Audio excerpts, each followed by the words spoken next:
The topography of Campania, a region of the Italian peninsula near the Bay of Naples, is defined by the dormant Mount Vesuvius. The volcanic soil, or terra fertile, provided an exceptionally rich environment for agriculture. This geological bounty sustained a diverse and thriving population for centuries. The earliest inhabitants were the Oscans, an Italic people who established a settlement here. Their cultural and linguistic foundations would eventually be layered with subsequent influences as the region evolved. By the 8th century BC, Greek colonists had founded coastal cities like Cumae and Neapolis, modern Naples, making the bay a nexus of Hellenic culture. This period saw the city of Pompeii grow into a small yet prosperous trading center. Its layout and public architecture began to reflect Greek urban planning principles. The city was a blend of native Italic traditions and sophisticated Hellenic arts and commerce. This peaceful coexistence was fundamentally altered by the rise of the Roman Republic. Following the Samnite Wars, the region fell under Roman control, and Pompeii became an allied city. The true Romanization of Pompeii began in 89 BC during the Social War. The city was besieged by the Roman general Sulla, and after its capitulation, it was formally incorporated into the Roman Republic as a colonia for veteran soldiers. This event marked a profound shift in its social and political structure. Roman citizens and administrators moved in, bringing with them imperial laws, customs, and a new wave of capital that spurred rapid economic development. The city's port became a crucial hub for trade, handling imports and exports for the entire inland region. Just a quick announcement: if you enjoy this video so far, please subscribe to our channel, as it motivates us to bring you a new story every evening. This is the only kind request tonight, and we won't bother you with it anymore until the very end of today's story. Let's get back to the video. The physical appearance of the mountain itself was key to the prosperity and ignorance of its inhabitants. At this time, it was a verdant, single peak, its slopes cultivated with vineyards and olive groves up to its summit. The Romans had no historical or geological understanding that it was a volcano. In their minds, it was simply a mountain that gave life to their crops, a stable and permanent feature of their landscape. They built their villas, their temples, and their marketplaces with complete confidence in their surroundings. The city itself, with its elaborate infrastructure and public works, was a testament to this deep-seated belief in the land's benevolence. This tranquil setting and the people's complete faith in their environment set the stage for the catastrophic events to come. The city of Pompeii, nestled in the shadow of Mount Vesuvius, was a cultural palimpsest. Its foundations were laid by the Oscans, an indigenous Italic group. They established the initial settlement, building on a lava spur from an ancient eruption that provided natural defensive advantages. Their social and political structures were rooted in the tribal traditions of the region, creating a distinct identity that would endure through subsequent periods of foreign influence. Evidence of their presence is visible in the earliest layers of the city's archaeological record, predating the more famous Roman and Greek structures. The 8th and 7th centuries BC saw Greek expansion into southern Italy, a region they called Magna Graecia. The establishment of colonies like Cumae and Neapolis introduced advanced urban planning, architecture, and political thought to the local populations. Pompeii, situated strategically at the mouth of the Sarno River, became a vital trading post that facilitated commerce between the Greek cities and the Italic hinterland. The city's physical form began to change, with its grid-like street plan and public spaces reflecting Hellenic principles of order and function. This period of Greek cultural diffusion left a lasting imprint on Pompeian life, influencing its artistic traditions, religious practices, and commercial activities. Following the First Samnite War in the 4th century BC, the Samnites, a formidable group of Italic people, conquered the region. They controlled Pompeii for approximately 2 centuries. The Samnite period was one of significant growth for the city. Its defensive walls were strengthened, and many of its public buildings were rebuilt or expanded. The presence of Samnite gladiators in the city's amphitheatre and their distinctive warrior culture added a new layer to Pompeii's identity. This era saw the construction of the large Samnite palaestra and the expansion of the city's forum, demonstrating a new emphasis on communal and athletic life. The Samnites' integration into the existing Oscan Greek cultural milieu resulted in a unique cultural synthesis, where native traditions coexisted with Greek intellectual and artistic influences. The city's independence, however, was temporary. The growing power of the Roman Republic led to a series of conflicts that culminated in the social war that happened from 91 to 88 BC. Pompeii, siding with other Italian allies against Rome, was besieged by the forces of Sulla. The city's inhabitants, though ultimately defeated, fought with a tenacity that earned them a measure of respect. After its fall, Rome formally incorporated Pompeii as a Colonia Cornelia Veneria Pompeianorum. This act marked the beginning of its complete Romanization. Veteran Roman soldiers were settled in the city, and their influence fundamentally transformed its political, legal, and social character, making it a fully integrated part of the Roman Empire. By the time of the eruption, the city was a vibrant hub of Roman commerce and culture, its history a layered testament to the peoples who had shaped its soul. By the year 79 AD, Pompeii was a vibrant metropolis of around 20,000 souls. Its economic engine was driven by its strategic location at the confluence of the Sarno River and the Bay of Naples. The city's port was a bustling hub for regional and international trade, handling a wide range of goods destined for the fertile hinterland of Campania. Key commodities included agricultural products from the surrounding plains, such as grapes, olives, and grain, which were then processed and exported. The city's producers were particularly renowned for their wine, cultivated on the volcanic slopes of Mount Vesuvius, and for their olive oil, both of which were shipped across the Roman Empire in distinctive terracotta amphorae. A significant part of the city's commercial identity was the production and trade of garum, a highly valued fermented fish sauce. Factories dedicated to this industry were a common sight near the port, and the product was a staple of Roman cuisine, from the imperial court to the humblest household. The wealth generated from these industries funded an active and sophisticated commercial class. The city's main thoroughfares and back alleys were lined with shops and workshops where craftsmen produced a wide variety of goods, including textiles, pottery, and metalwork. Evidence of these businesses is abundant, from the remains of bakeries with their intact ovens to the workshops of fullers who cleaned and processed wool. Pompeii's economic prosperity supported a rich public and cultural life.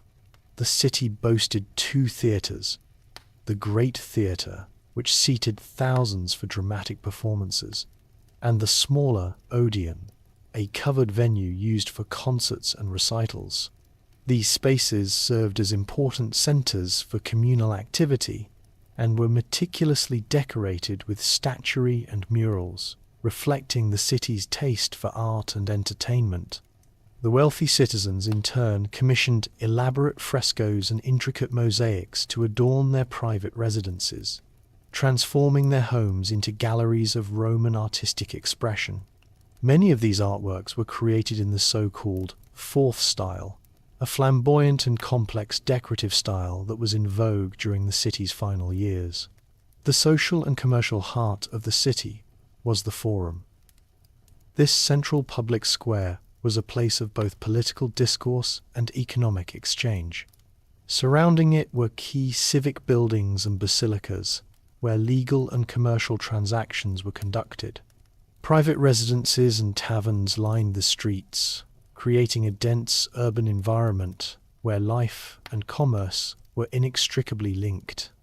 The city's public baths, or thermae, served as important social centres where citizens of all classes could gather to bathe, exercise, and conduct business.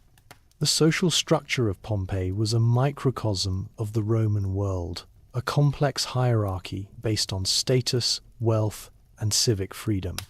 At the pinnacle of this social pyramid were the Roman citizens, particularly the local elite known as the decuriones.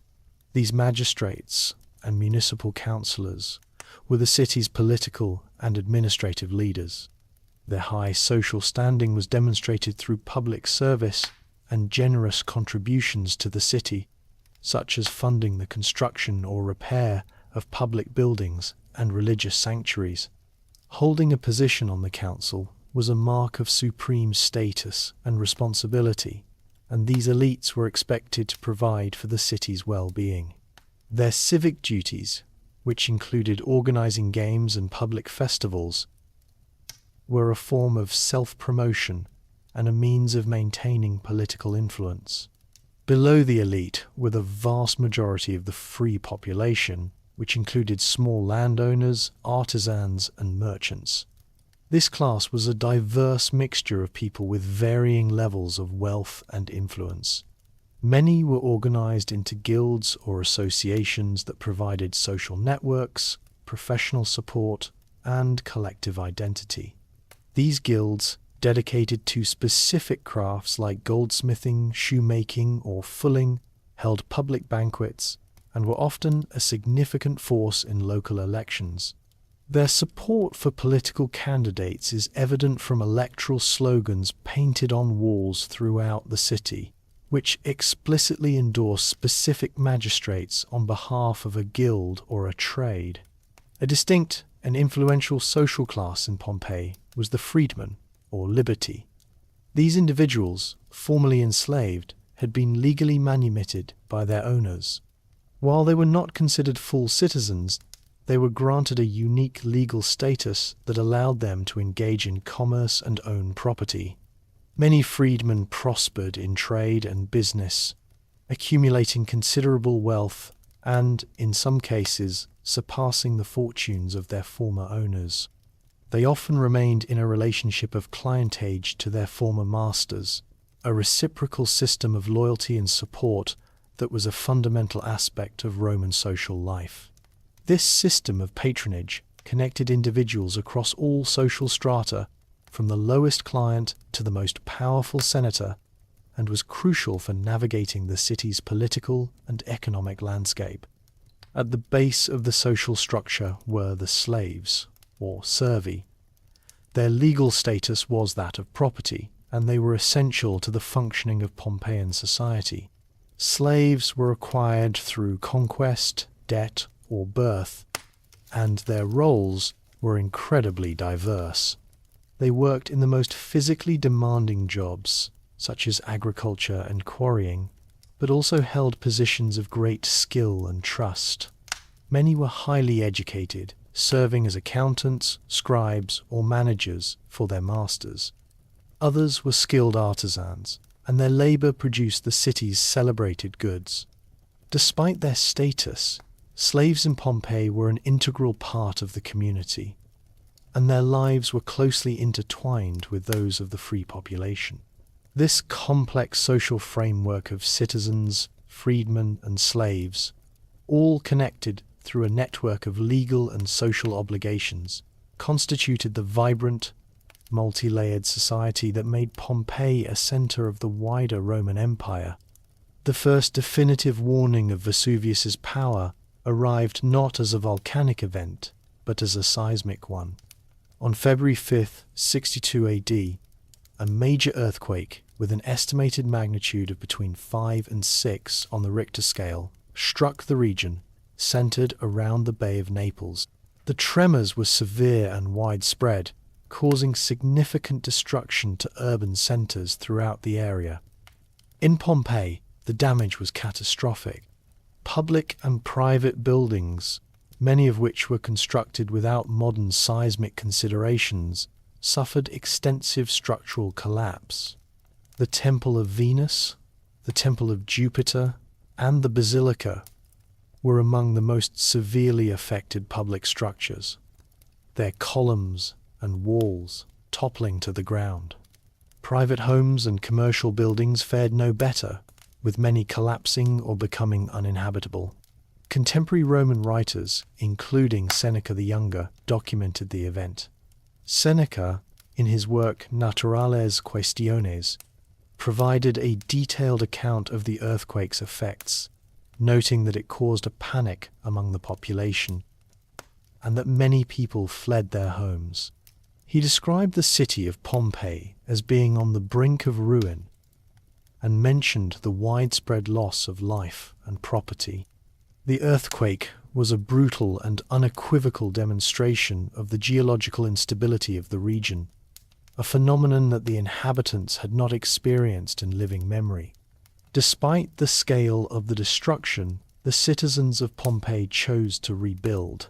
The city was a crucial economic hub, and its population was deeply invested in its location. For the next 17 years, Pompeii was in a state of constant repair and reconstruction. The city's amphitheatre, a popular venue for gladiatorial games, had been significantly damaged and was undergoing extensive repairs. The public baths, or thermae, which were essential to Roman social life, were being rebuilt with new designs and more elaborate decorative schemes.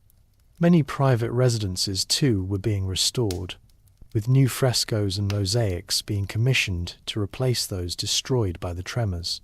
This period of rebuilding was a testament to the resilience and determination of the Pompeian people, but it also placed a large portion of the city's population, including architects, masons, and laborers, directly in harm's way when the final disaster occurred.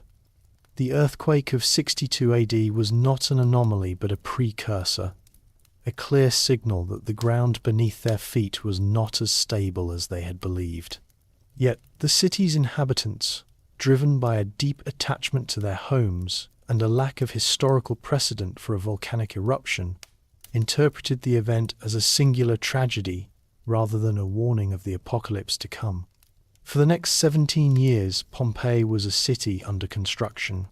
The extensive seismic damage from the 62 AD event necessitated a massive and long-term reconstruction effort. This period transformed the urban landscape into a perpetual worksite, with scaffolding, building materials, and laborers becoming a common sight in its streets and public spaces. The work was systematic and widespread, touching nearly every aspect of the city's public and private life. Civic leaders initiated extensive projects to repair and upgrade key municipal infrastructure. For instance, the forum baths, which were destroyed, were gradually replaced by the more modern central baths, a project that was still incomplete at the time of the eruption. The rebuilding effort was a significant economic activity. Skilled masons, carpenters, and plasterers were in high demand, drawing workers from across Campania and other parts of Italy. The constant need for materials like marble, limestone, and timber created a sustained industry that supported the city's recovery. Wealthy Pompeian families, with their resources relatively intact, invested heavily in restoring and redecorating their private villas, many of which had been severely damaged. This is evidenced by the numerous frescoes found in various stages of completion, with some walls prepped for painting and others only partially decorated. The city's famed houses, such as the House of the Vetii and the House of the Fauns, were undergoing significant renovations, with new decorative programs replacing older, damaged ones. The reconstruction of public spaces was particularly ambitious. The amphitheatre, a symbol of the city's communal life, was being meticulously repaired to once again host gladiatorial contests. Its stone seating and structural arches were reinforced and rebuilt. Similarly, the Grand Palastra, a large open-air field for athletic activities, was undergoing reconstruction, its central pool and colonnades being refurbished. This extensive work was not just about restoration, but also about modernization. As architects incorporated new styles and techniques that were popular in Rome and other imperial cities, the state of flux meant that a large portion of the populace was directly involved in or dependent on the construction trade. The presence of numerous labourers and artisans in the city provided a new dynamic, shaping the social and economic character of Pompeii during its final years.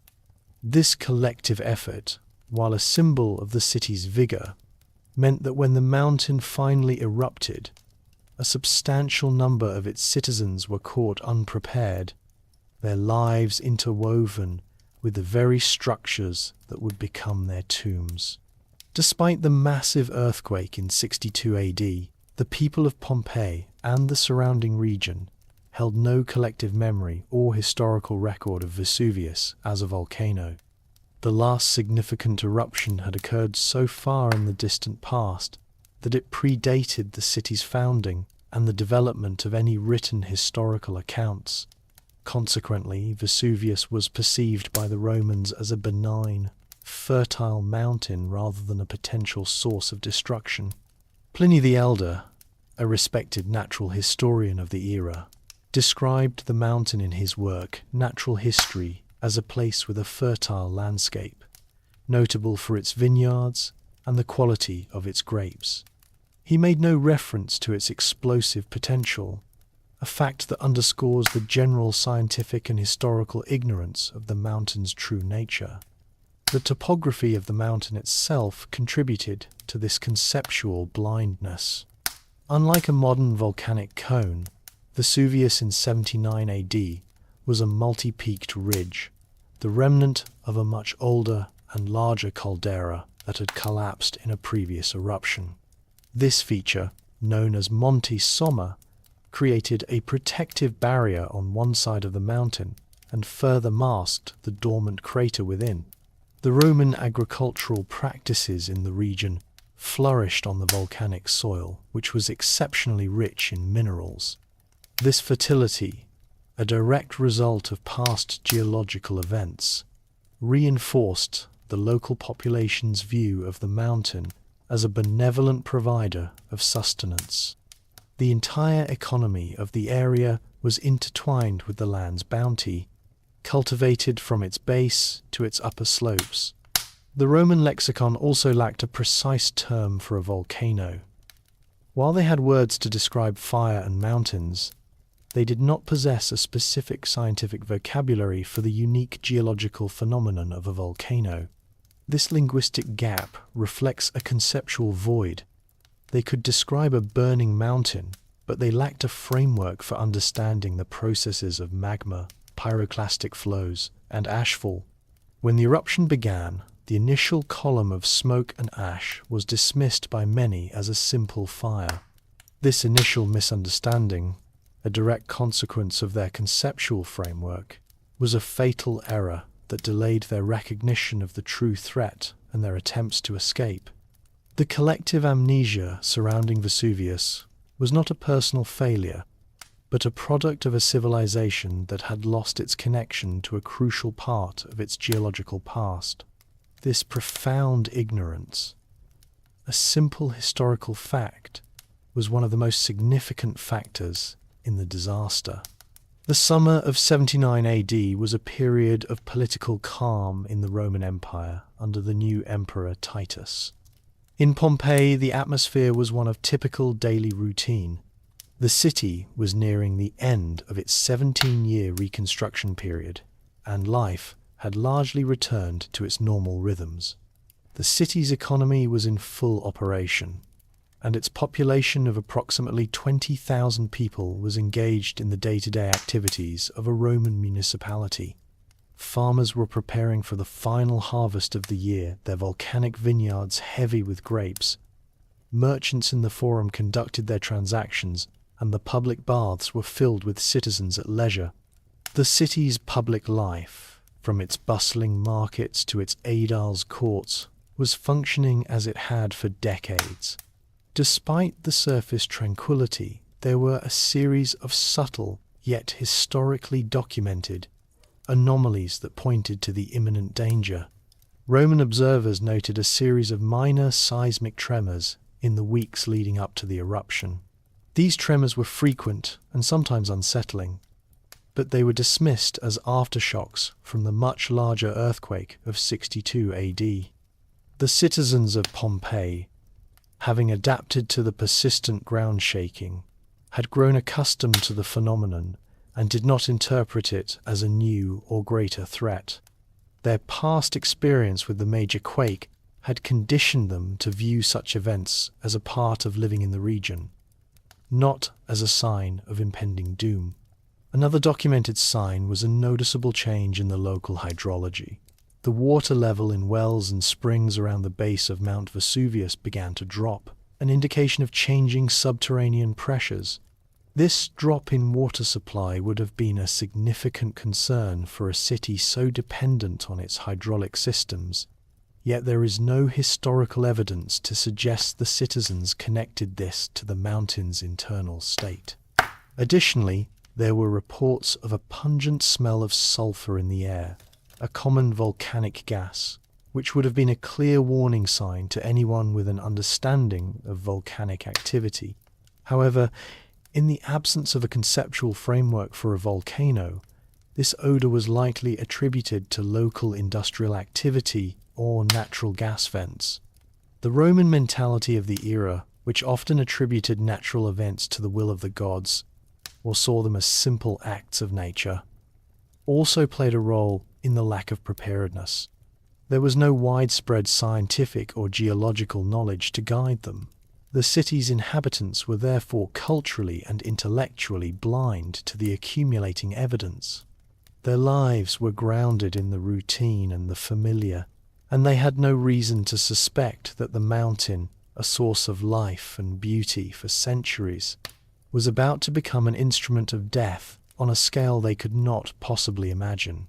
Their final days were a period of calm, a peaceful prelude to a cataclysmic end that they had no way of predicting. The morning of August 24, 79 AD, began like any other, but it would not end that way.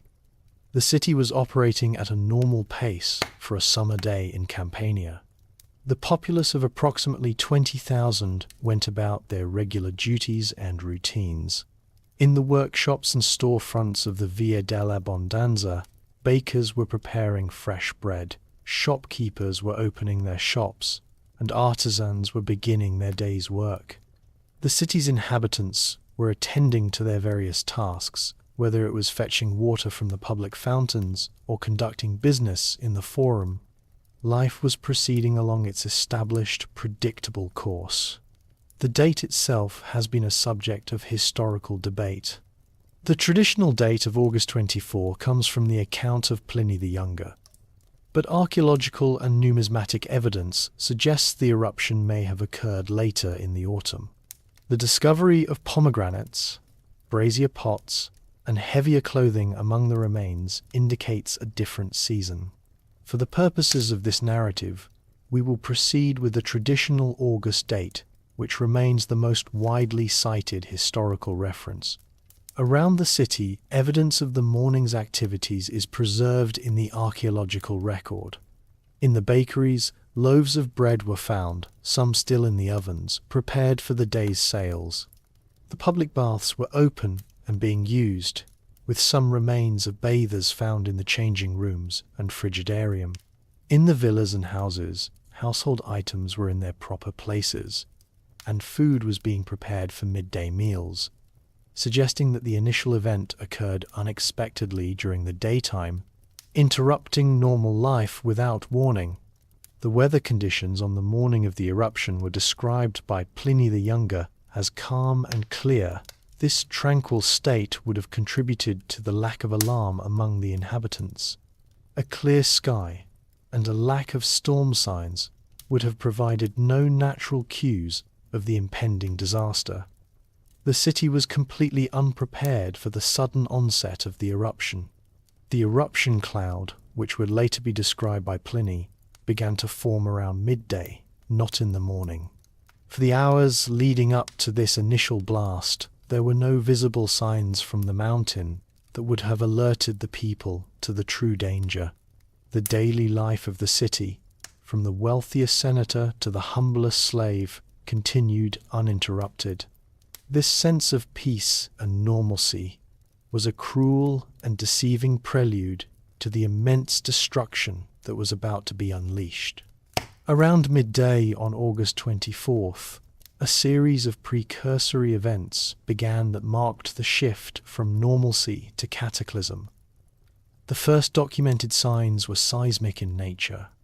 The tremors that had been a minor and accepted part of life in the region suddenly became more frequent and intense. These were not the jolts of a typical earthquake, but rather a sustained, deep vibration in the ground. Geological analysis indicates these were likely harmonic tremors caused by the movement of magma and gas through the volcanic conduit. This subterranean activity would have generated a persistent, low-frequency rumbling, audible and felt by the populace, creating a general sense of unease. Simultaneously, the initial visible signs of the eruption appeared. A thin, dark plume began to rise from the summit of Mount Vesuvius. This first phase was a phreatic eruption, driven by the superheating of groundwater within the volcano. As this water came into contact with rising magma, it flashed to steam, creating pressure that drove the initial expulsion of ash and rock fragments. The resulting column of material was relatively small at first, appearing to observers as a cloud of smoke. This initial visual and auditory disturbance would have been unsettling, but not yet perceived as a threat to human life. People were likely puzzled by the sudden, localized cloud, but would not have immediately linked it to a full-scale volcanic event. The phreatic phase continued for some time, building pressure within the volcano's vent. As the column rose higher, it became denser with fragmented rock and volcanic ash. This material was not lava, which would have required a different kind of eruption, but tephrosolid fragments ejected by the explosive release of gas. The dark color of the initial plume was due to this pulverized rock, a stark contrast to the verdant slopes below. This initial vent-clearing activity was a critical stage, as it opened the way for the more powerful, sustained eruption that would follow. The volcano, having been dormant for centuries, was effectively clearing a path for its main blast. The events of this phase were not instantaneous, but unfolded over a period of time, giving some a brief opportunity to react. However, the true danger was not yet apparent. The initial ashfall was minimal, and the main thrust of the eruption had not yet begun. Citizens who observed the dark cloud would have had a moment to consider its implications, but without any historical context for a major eruption, their understanding would have been limited. The rumbling and the rising column were the first acts of a geological drama, a prelude to the immense forces that would soon be unleashed. This phase was the transition from a period of relative calm to one of active and observable danger. By 1 p.m., the true nature of the event was terrifyingly clear. The volcano, having cleared its vent, underwent a violent, explosive eruption of immense power. This was the start of the primary eruptive phase, a sustained and explosive release of gas, ash, and pumice that shot a colossal column of material thousands of feet into the atmosphere. This type of eruption, known as a Plinian eruption, is a defining characteristic of Vesuvius. It is named for Pliny the Younger, the Roman writer who observed the event from a safe distance across the bay and provided the sole surviving eyewitness account of the eruption's early stages. Pliny described the cloud as resembling a Mediterranean pine tree, its trunk rising to a great height and then spreading out horizontally into a vast umbrella shape. This column, propelled by the force of superheated gases, was composed of pumice and volcanic ash.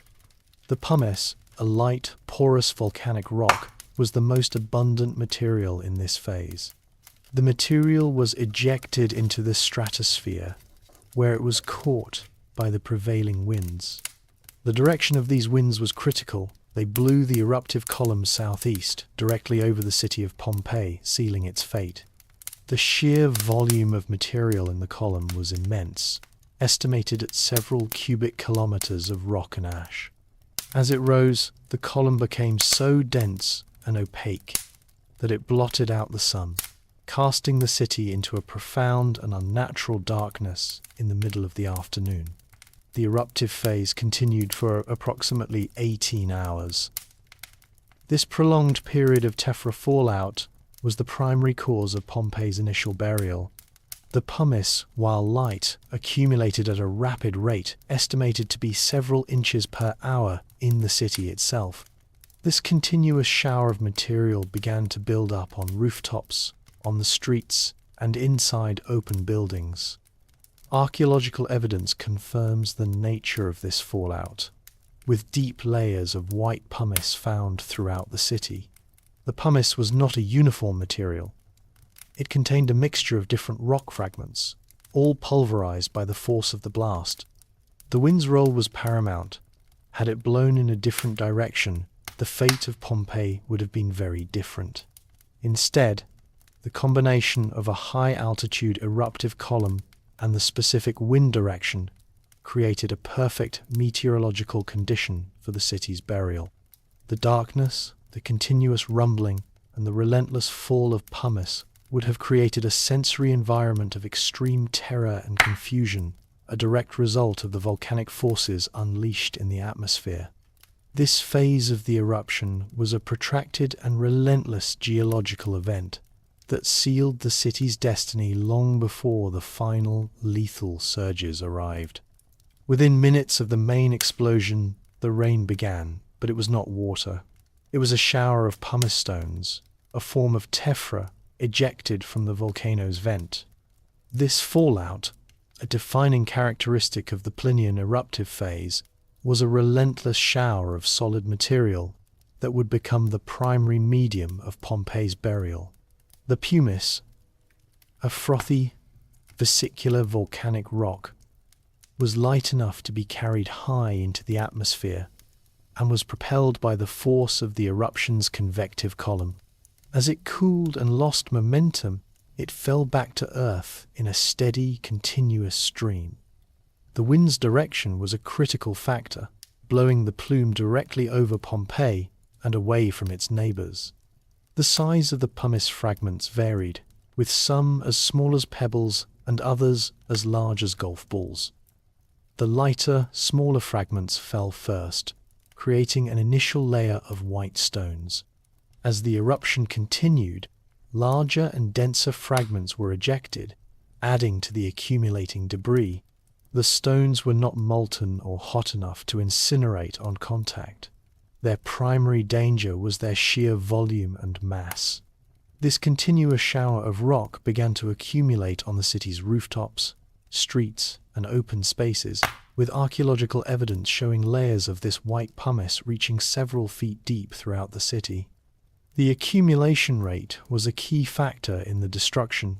Historical and geological estimates suggest the pumice fell at a rate of several inches per hour.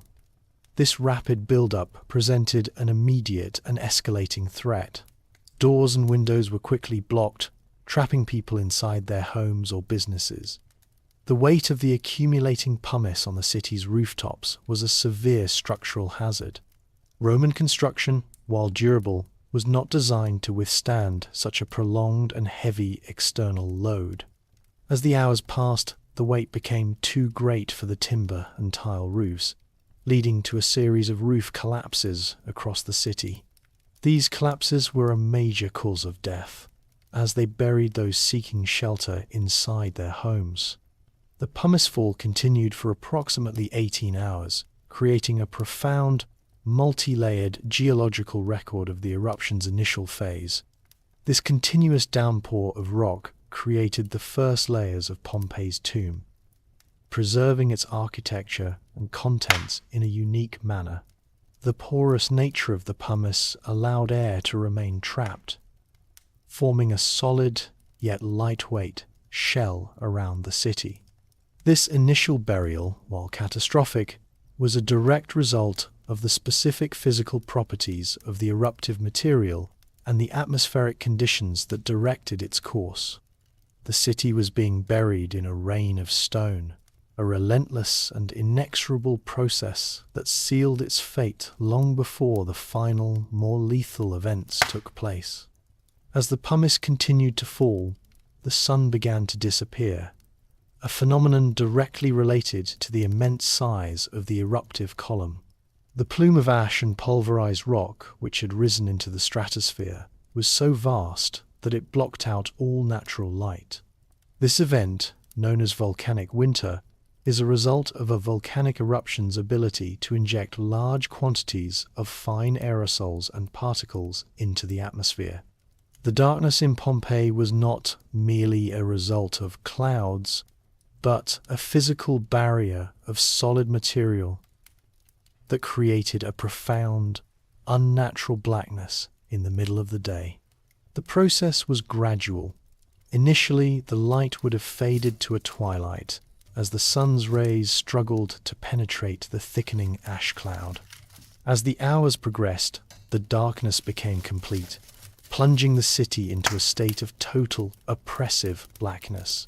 This lack of visibility would have caused immediate and widespread panic. Archaeological evidence suggests that many people relied on oil lamps and torches to navigate the streets and interiors of their homes.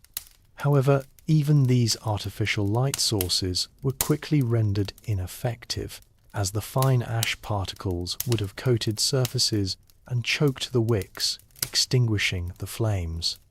The ash, a different material than the pumice, was a key component of this darkness. Ash consists of fine, glass-like fragments of rock and minerals less than 2 millimeters in diameter. Its particles are so small that they can remain suspended in the atmosphere for long periods, creating an opaque screen. The air itself became thick with this fine volcanic dust, making breathing difficult and irritating the eyes and lungs. This particulate matter, combined with a lack of any natural light, created a sensory environment of extreme disorientation and fear. People who attempted to flee would have been doing so in absolute darkness, adding to the confusion and terror. The psychological impact of this event cannot be overstated. For a Roman society that relied on the sun for timekeeping and daily routine, the sudden onset of this unnatural night would have been terrifying. It would have been seen as a supernatural event, a sign of divine wrath. The loss of sight and the difficulty of breathing would have further compounded the sense of helplessness and panic. This darkness, a direct consequence of the physics of the eruption, was not a momentary event. It continued for many hours, forcing the inhabitants to endure a prolonged period of sensory deprivation and fear. The black sky and the suffocating air were a direct consequence of the massive Plinian column, a relentless and horrifying display of the mountain's power. With the darkness and the ashfall came the terrible choice: to stay or to go. For the citizens of Pompeii, the decision was immediate and profound, driven by the sensory and physical conditions of the eruption. The city was experiencing a continuous rain of pumice, and the midday sky had been plunged into a state of total, unnatural darkness. These conditions would have made any choice difficult and fraught with peril. The populace was divided into two main groups: those who fled and those who chose to remain. The decisions were based on a combination of factors including social status, physical ability, and a person's immediate location at the time of the event. For the many who chose to flee, the main routes of escape were the city's gates, which led to the roads heading north and south. The most common route was the Via Stabiana and the Via Nuceria, leading out of the city and toward the coast or the nearby town of Stabiae. The roads, however, were already becoming impassable due to the rapid accumulation of pumice. The layers of volcanic rock made walking difficult, and any wheeled vehicles would have become quickly stuck. Archaeological evidence from the city gates and the roads leading out of the city confirms this chaos. The remains of overturned carts and abandoned personal belongings are a common sight, indicating a panicked and disorganized flight. The decision to flee was a high-risk one. The darkness would have made it difficult to see, and the fine ash would have made breathing a struggle. The atmosphere was thick with a fine volcanic dust that caused respiratory distress and limited visibility to a few feet. Many of the remains found on the roads and outside the city gates show signs of suffocation, as the air was simply too thick with ash to be breathable. The people who chose to flee did so with a sense of urgency, often abandoning their possessions and sometimes their loved ones in a desperate attempt to outrun the disaster. For those who chose to remain, the reasons were varied. Some may have believed that the pumicefall was the worst of the event and that it would eventually subside, allowing them to salvage their homes and belongings. Others were trapped by the accumulating debris, unable to force open doors that were already blocked by a layer of rock. Still others were too old or too sick to make the dangerous journey. The remains of these people, found in the homes and workshops where they sought shelter, tell a different story of the eruption. They are a poignant reminder of the inhabitants who, for a variety of reasons, were unable to make the journey and were sealed in the city. The choice to flee was a coin toss, with one side of the city's populace gambling on a treacherous escape and the other on a doomed refuge. For those who stayed behind, the pumice became a literal crushing force. The continuous downfall of volcanic material from the Plinian column created a serious structural hazard for the city's buildings. This phase of the eruption, which lasted for approximately 18 hours, led to a deep and heavy accumulation of tephra. Archaeological data from the site confirms that the pumice and ash reached depths of over 8 feet in some parts of the city. The primary danger was not the individual stones, but their collective mass. While pumice is lightweight and porous, a substantial volume of it can weigh an immense amount. The roofs of many Pompeian structures, built with a combination of timber frames and clay tiles, were not designed to withstand such a prolonged and heavy external load. The consequences were predictable and widespread. As the pumicefall intensified, the sound of groaning and creaking timber would have filled the air. Soon, the first roofs began to give way, collapsing under the immense weight with a sickening crash. These collapses were a major cause of death for the people who had sought shelter indoors. Archaeological evidence in houses, shops, and public buildings shows numerous human remains buried beneath collapsed ceilings and walls. The individuals in these locations, believing they were safe, were instead sealed in their homes and crushed by the falling debris. The accumulation of material also created a series of barriers. Doors and windows were blocked by the rising pumice, preventing any further escape. This trapped many people in confined spaces, leaving them with no means of egress.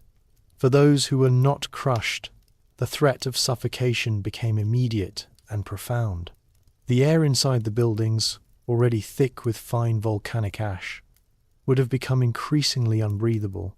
While the pumice itself was not toxic, the fine particulate matter would have caused respiratory distress, and the lack of oxygen in confined spaces would have been lethal. the material accumulation also destroyed the city's infrastructure. The streets, which were essential for transportation and commerce, became impassable. The weight of the pumice would have also put immense stress on the city's complex network of aqueducts and pipes.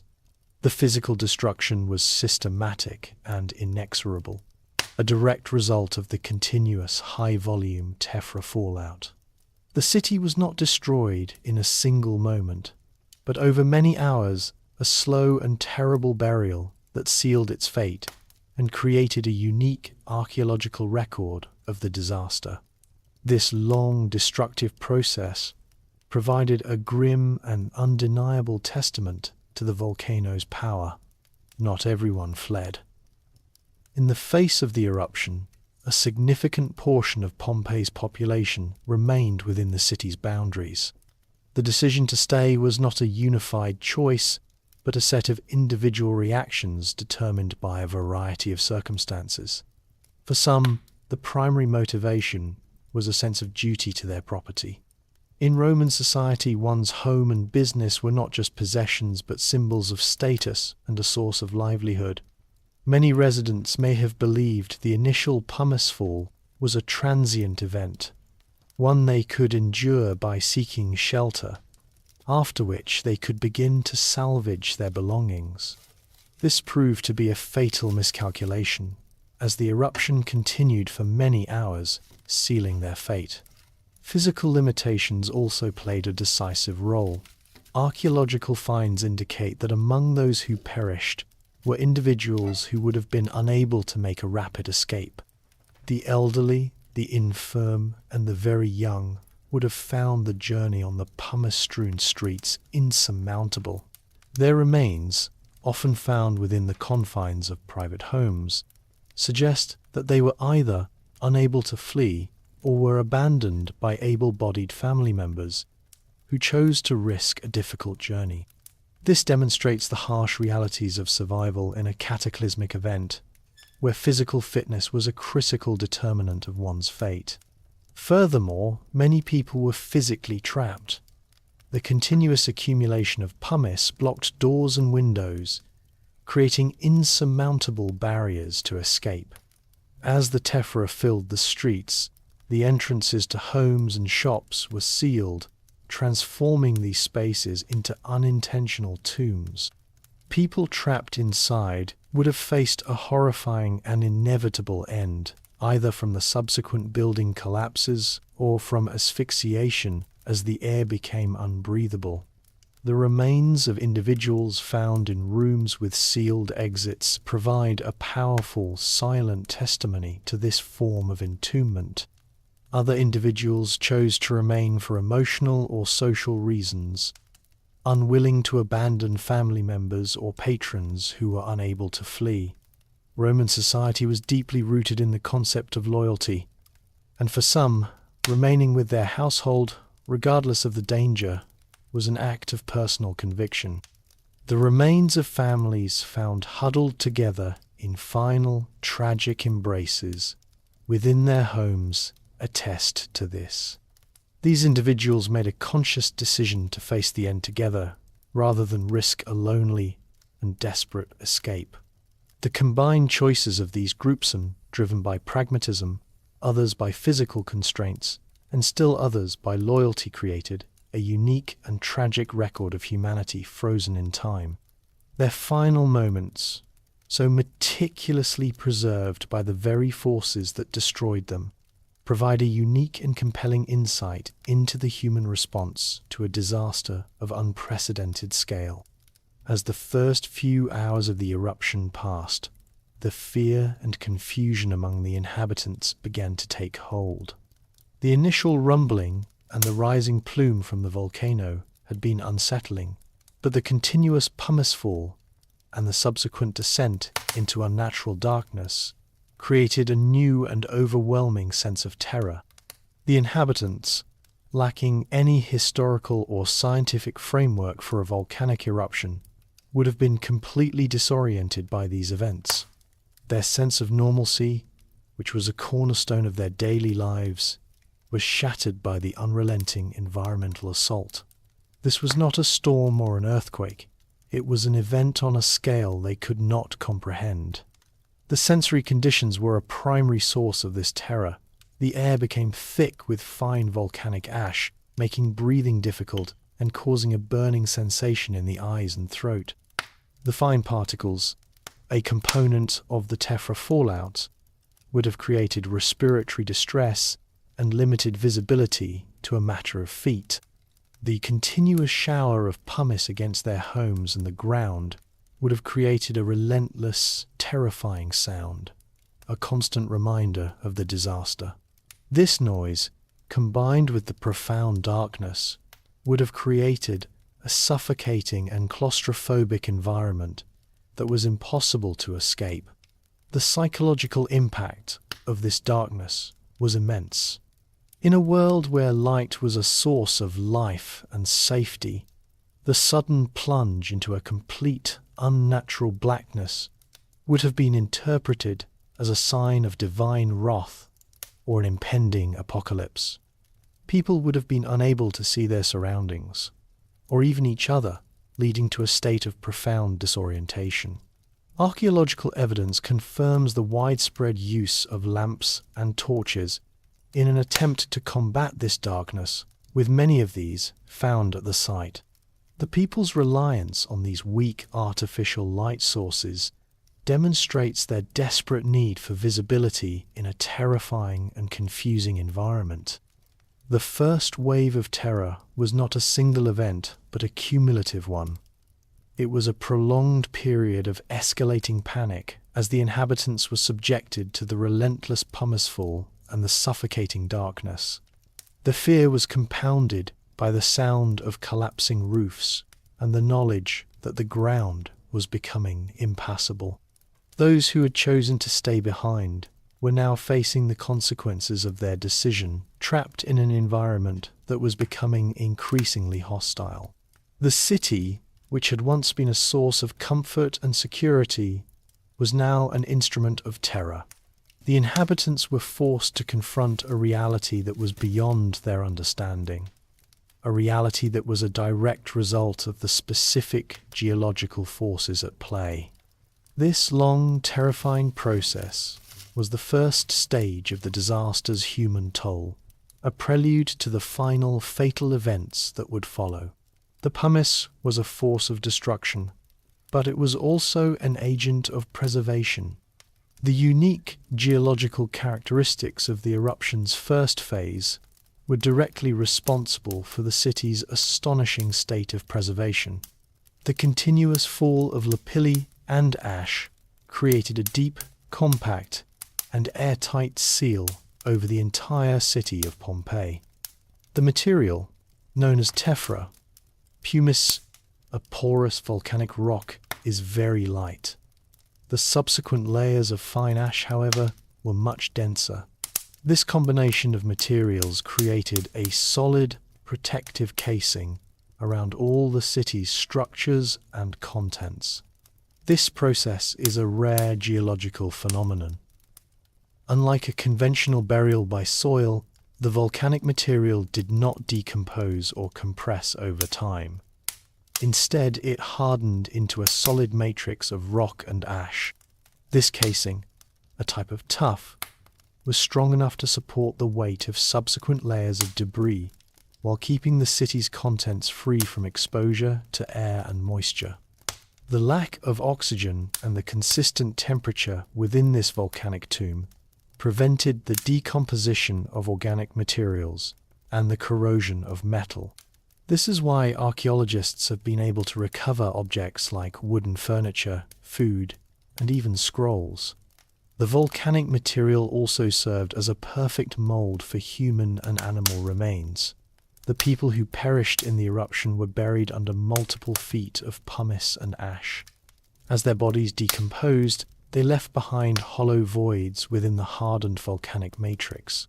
This hollow space, or cavity, was a perfect negative imprint of the body, capturing the person's final posture and gestures.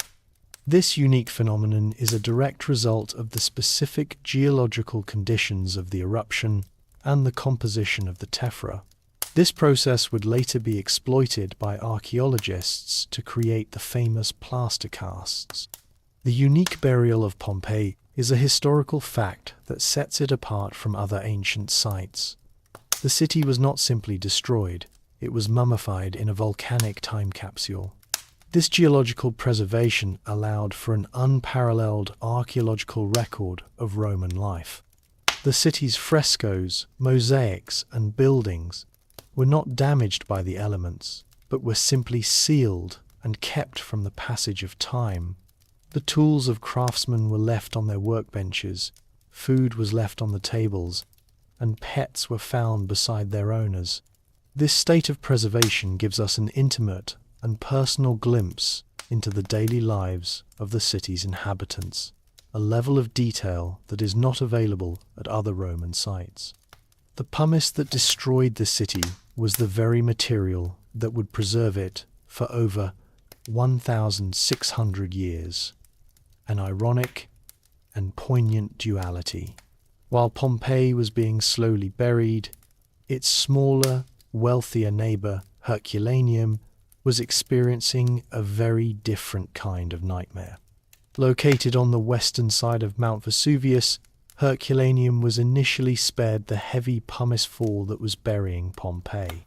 The direction of the prevailing winds blew the initial tephra column in a southeasterly direction, away from Herculaneum and toward Pompeii. This meteorological luck gave the inhabitants of Herculaneum a critical advantage. Time. They were able to observe the eruption from a distance without the immediate, suffocating effects of the pumice and ash. This reprieve allowed a majority of the city's population to make a relatively orderly escape toward the coast, hoping to be rescued by sea. The city's geological fate, however, was sealed by a different and more lethal volcanic phenomenon: pyroclastic surges. Unlike the pumice that fell on Pompeii, these were fast-moving, ground-hugging clouds of superheated gas and volcanic debris. The first surge occurred in the early morning of August 25th, when the eruption column began to collapse. This was a direct result of the volcano's sustained activity. The subsequent surges, which followed in rapid succession, were a new and more destructive form of the eruption.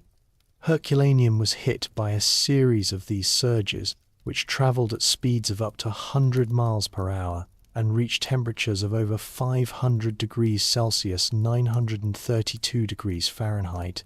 The effect of these surges was instantaneous and total. The people who had fled to the shore and sought shelter in the boathouses were not suffocated by ash, but were killed by thermal shock. The intense heat caused their bodies to vaporize instantly, leaving behind only their skeletons in a series of shocking poses. The heat was so intense that it caused their brains to boil and their bones to fracture. The remains of over 300 individuals were discovered in these boathouses, their skeletons a poignant record of their final moments. The surges also carbonized organic material, preserving wooden structures, papyrus scrolls, and even food in a unique state. The wood of buildings and furniture was not burned to ash, but was transformed into a charcoal-like state, preserving its original form in astonishing detail. The city itself was not buried in pumice, but in a series of these pyroclastic flows, which were much denser and more forceful. These flows, a mixture of gas, ash, and rock, sealed the city under a layer of volcanic tuff that reached depths of over 60 feet. This deep burial made Herculaneum much more difficult to excavate than Pompeii, and its preservation is, in some ways, even more complete. The city, which had escaped the initial pumice fall, was ultimately destroyed by a more lethal and final act of the volcano. Its inhabitants, who had gambled on a sea escape, were caught by a force that was too swift to outrun. By evening, Pompeii was buried under a thick layer of tephra. The continuous high-volume pumicefall that began around midday had accumulated to a significant depth, reaching the level of the second stories of many of the city's buildings. Archaeological evidence confirms a consistent layer of pumice approximately 8 feet deep throughout the city. This accumulation was not uniform. In some areas, the pumice drifted, creating deeper deposits, and on the slopes of the buildings, it created angled layers of rock and ash. The city's landscape, once defined by its narrow streets and two-story structures, was now a uniform sea of grey volcanic debris. The first-story levels of all buildings were completely buried. The implications of this depth were profound. All ground-level doors and windows were completely sealed, trapping any remaining occupants. Anyone who had not managed to escape in the first few hours was now physically confined to the upper levels of the city's structures. The sheer volume of this material would have made any escape attempt by digging or burrowing out impossible. The weight of the pumice on the city's roofs was a constant threat, and many would have succumbed to the subsequent collapses. The city's inhabitants, whether inside or out, were now dealing with a physical barrier that was insurmountable. This burial effectively ended all organized activity in the city. The streets, once the arteries of commerce and social life, were now a uniform layer of volcanic rock. All commerce, social interaction, and governance had ceased. The city's infrastructure, including its aqueducts and fountains, was also buried, rendering them inoperable. The continuous rumbling and the pervasive darkness would have created a sensory environment of extreme terror and disorientation for anyone who had survived this long. The pumicefall would have been a relentless assault, a continuous reminder of the disaster. The sound of pumice hitting the ground and the subsequent collapses of roofs would have been a horrifying symphony of destruction. For those who were still alive, the knowledge that their city was being destroyed, one stone at a time, would have been psychologically devastating. The city's familiar landmarks, the temples, the forum, the public baths were now gone, swallowed by a growing sea of volcanic rock. The physical and psychological toll on the inhabitants was immense. This burial was the final act of the Plinian phase of the eruption, a long and inexorable process that sealed the city's fate and set the stage for the next, more lethal phase of the disaster. The city was a tomb, but its inhabitants were not yet at peace. As night fell on August 24th, the terror intensified, but the nature of that terror changed. For those who had survived the day's pumicefall, the sky above Vesuvius became a terrifying and beautiful spectacle. The eruption column, still active and expelling volcanic material, was now visible from the ground, as it was no longer obscured by daylight. The base of the plume glowed with a hellish red light from the magma in the crater, illuminating the lower part of the column with an eerie, pulsing incandescence. This was not the oppressive darkness of the afternoon, but a new, more sinister light that cast a blood-red glow over the landscape of buried pumice and silent streets. The continuous rumbling from the mountain also intensified, becoming a pervasive and constant roar. Pliny the Younger noted the terrifying sound in his account, comparing it to the groans of the earth.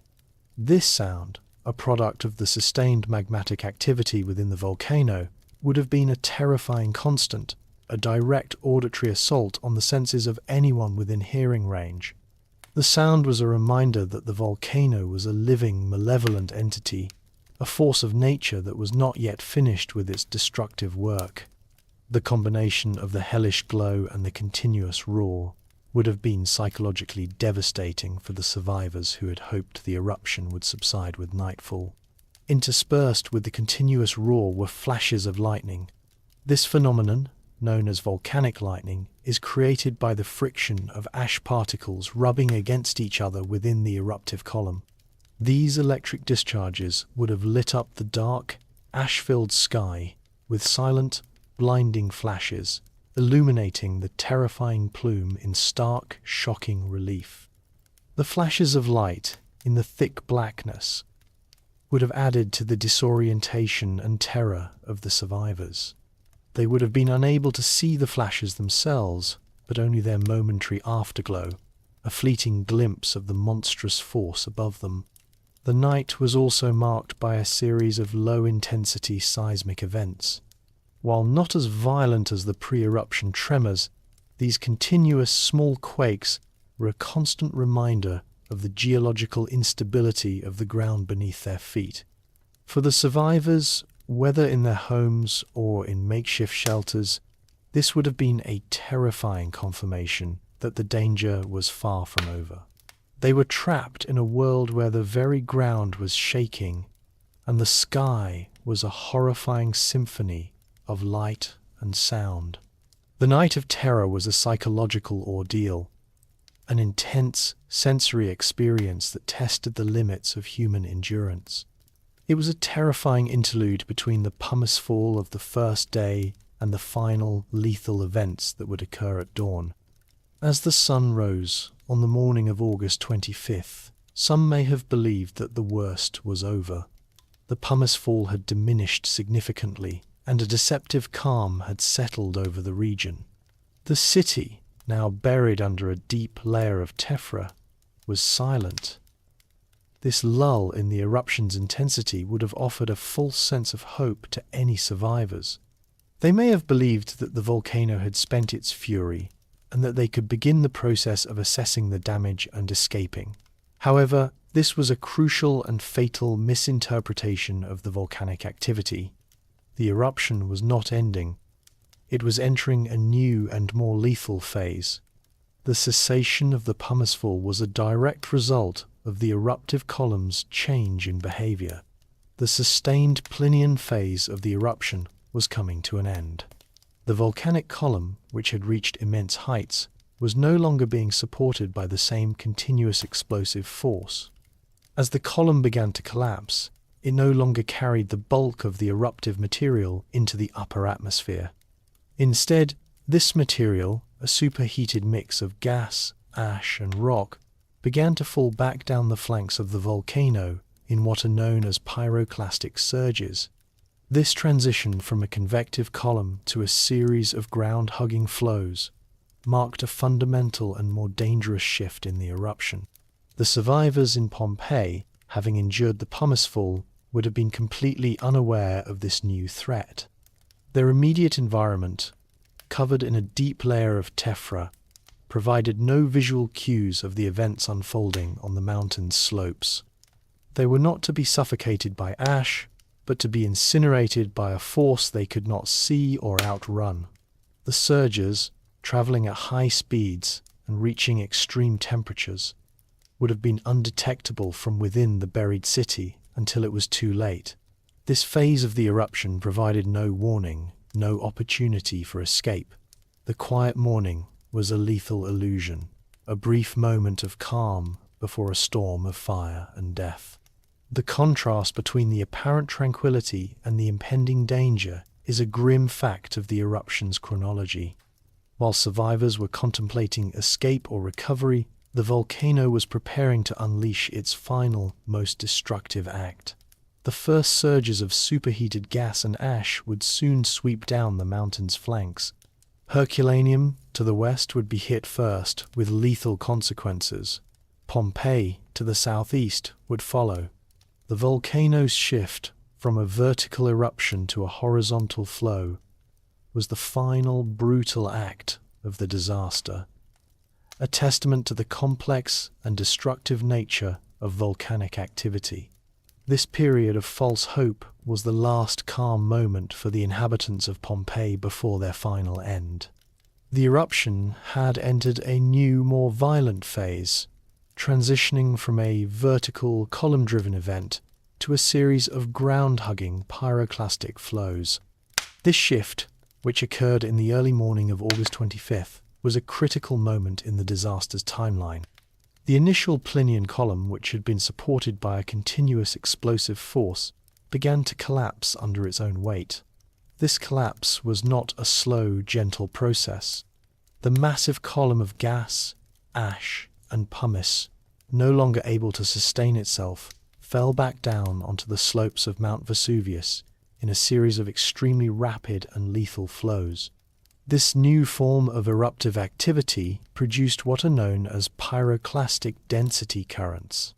These currents, or surges, are a mixture of hot volcanic gas and solid tephra that travel at high speeds down the flanks of the volcano.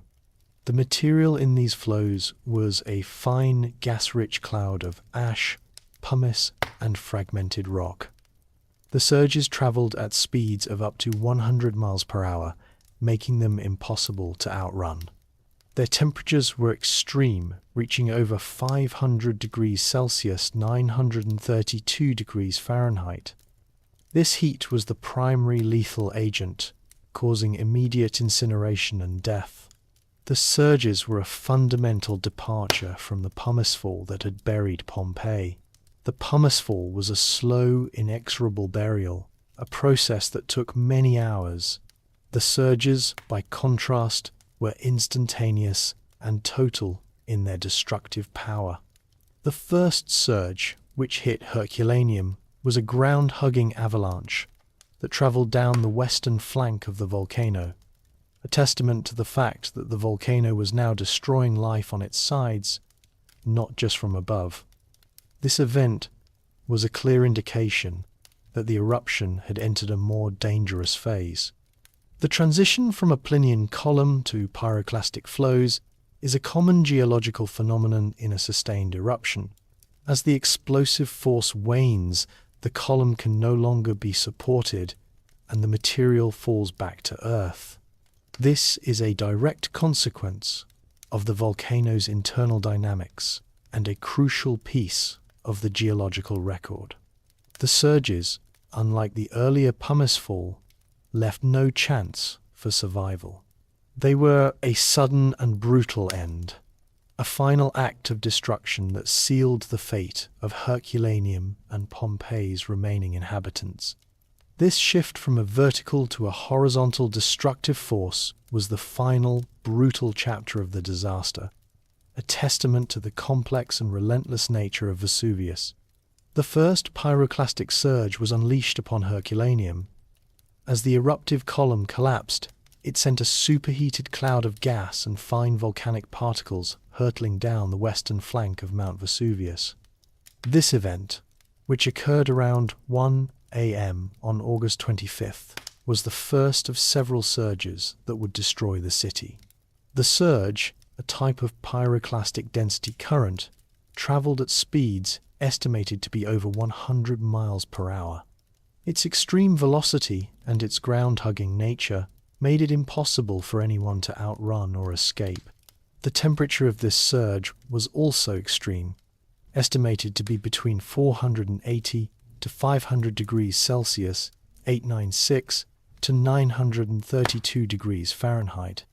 The inhabitants of Herculaneum had a different fate than those in Pompeii. Many had successfully fled the city and were waiting on the beach, or had taken shelter in the boathouses and sea arches near the shore, hoping for a rescue by sea. For them, the pumicefall had been minimal, and they would have had no reason to suspect the true nature of the impending threat. The first surge, however, was a thermal event, not a burial. The superheated gas hit the beach and the boathouses with devastating force, causing instant death by thermal shock. The intense heat caused the bodies of the inhabitants to vaporize, leaving behind a carbonized skeletal record. Archaeological analysis of the skeletons found in the Herculaneum boathouses has provided scientific confirmation of this event. The remains show evidence of what is known as flash frying. The extreme heat caused their skulls to explode as the brain tissue vaporized, and their bones to fracture and crack. This process, a direct result of the high temperature of the pyroclastic surge, is a testament to the instantaneous and brutal nature of the event. The remains were not buried, they were incinerated. This is a key geological difference between the fate of Herculaneum and Pompeii. The pyroclastic surges also had a unique effect on the organic material in Herculaneum. The intense heat, combined with a lack of oxygen, caused wood and other organic materials to be carbonized. This process transformed them into a charcoal-like substance, preserving their original form in astonishing detail. It is for this reason that archaeologists have been able to recover wooden doors, roof beams, and even papyrus scrolls in a preserved state. The carbonization of these materials is a direct result of the specific temperature and atmospheric conditions of the pyroclastic surges. The first wave of death was a swift and brutal act of destruction, a horrifying display of the mountain's power that left no survivors and a unique record of its victims. For Pompeii, the first surge was not as lethal as it was for Herculaneum, but it was a prelude to the final, brutal reality. The city, situated on the southeasterly flank of the volcano, was initially spared the direct impact of the initial collapses of the eruptive column. However, as the eruption continued, the vent dynamics changed, generating a series of new surges, which were directed toward Pompeii. This phase of the disaster, which occurred in the early morning of August 25th, sealed the fate of the city's remaining population. The pyroclastic surges that struck Pompeii were a direct consequence of the sustained explosive activity, and their destructive power was total. The surges that struck Pompeii were of a similar nature to those that had destroyed Herculaneum, ground-hugging avalanches of superheated gas and volcanic ash. They travelled at immense speeds, leaving no opportunity for escape. The temperature of these surges was also extremely high, reaching levels that caused immediate death by thermal shock. The city's remaining population, who had survived the 18-hour pumicefall, was now faced with a new and more lethal threat. They had adapted to the slow, suffocating burial of the city, but they had no defense against a force that was instantaneous and total. Archaeological evidence from Pompeii provides a unique and chilling record of these final moments. The remains of the victims, unlike those in Herculaneum, are often found with signs of agony.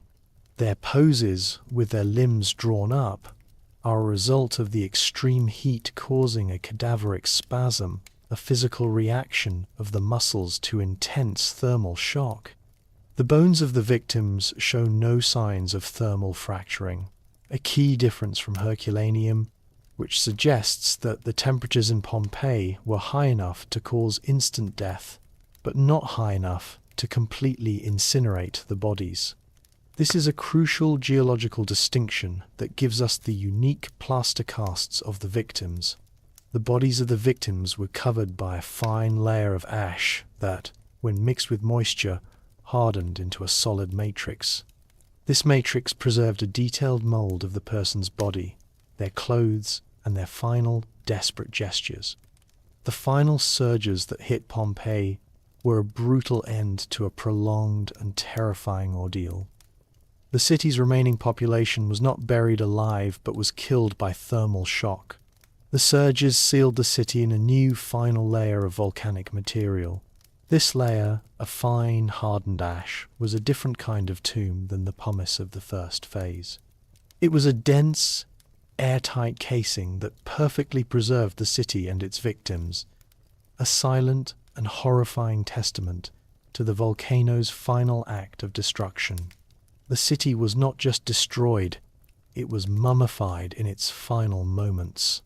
The people of Pompeii did not die from suffocation, but from the searing heat of the pyroclastic surges. This is a critical historical and geological distinction. While the initial pumicefall created an environment of terror and asphyxiation, the final lethal event was a thermal one. The surges that swept over the city, a mixture of superheated gas and volcanic ash, had temperatures estimated to be between 250 and 300 degrees Celsius, 482 to 572 degrees Fahrenheit. This heat was high enough to cause instant death by thermal shock. The victims, already buried in pumice and ash, were incinerated by this heat. The high temperature caused their flesh to be instantly vaporized, leaving behind a hollow void in the compacted ash where their bodies had once lain. This process is a rare geological phenomenon that is directly responsible for the famous plaster casts of the victims. The bodies of the people were covered by a fine layer of ash that, when mixed with the moisture from the air, hardened into a solid, airtight matrix. This matrix preserved a perfect negative imprint of the person's body, their clothes, and their final gestures. When archaeologists later excavated these sites, they would find these hollow cavities in the hardened ash. By pouring liquid plaster into these voids, they were able to create a perfect three-dimensional cast of the person's final moments.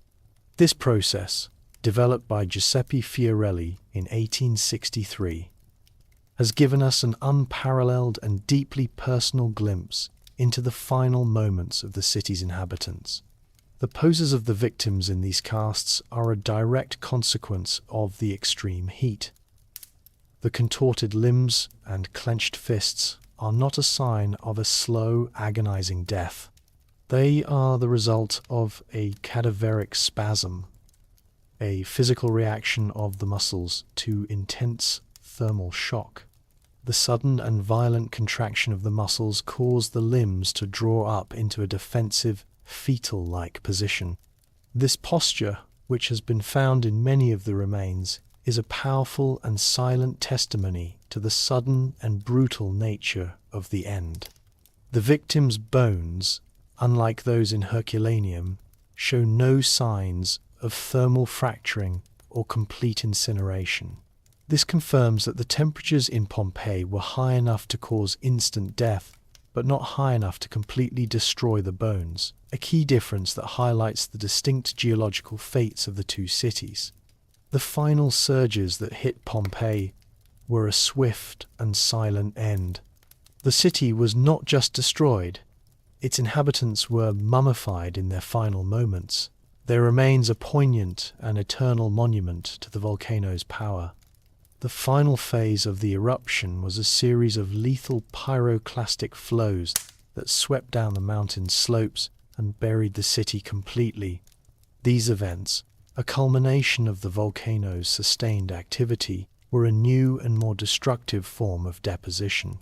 Unlike the earlier surges, which were primarily gas-rich and caused death by thermal shock, these flows were dense, ground-hugging avalanches of superheated gas, ash, and solid rock fragments.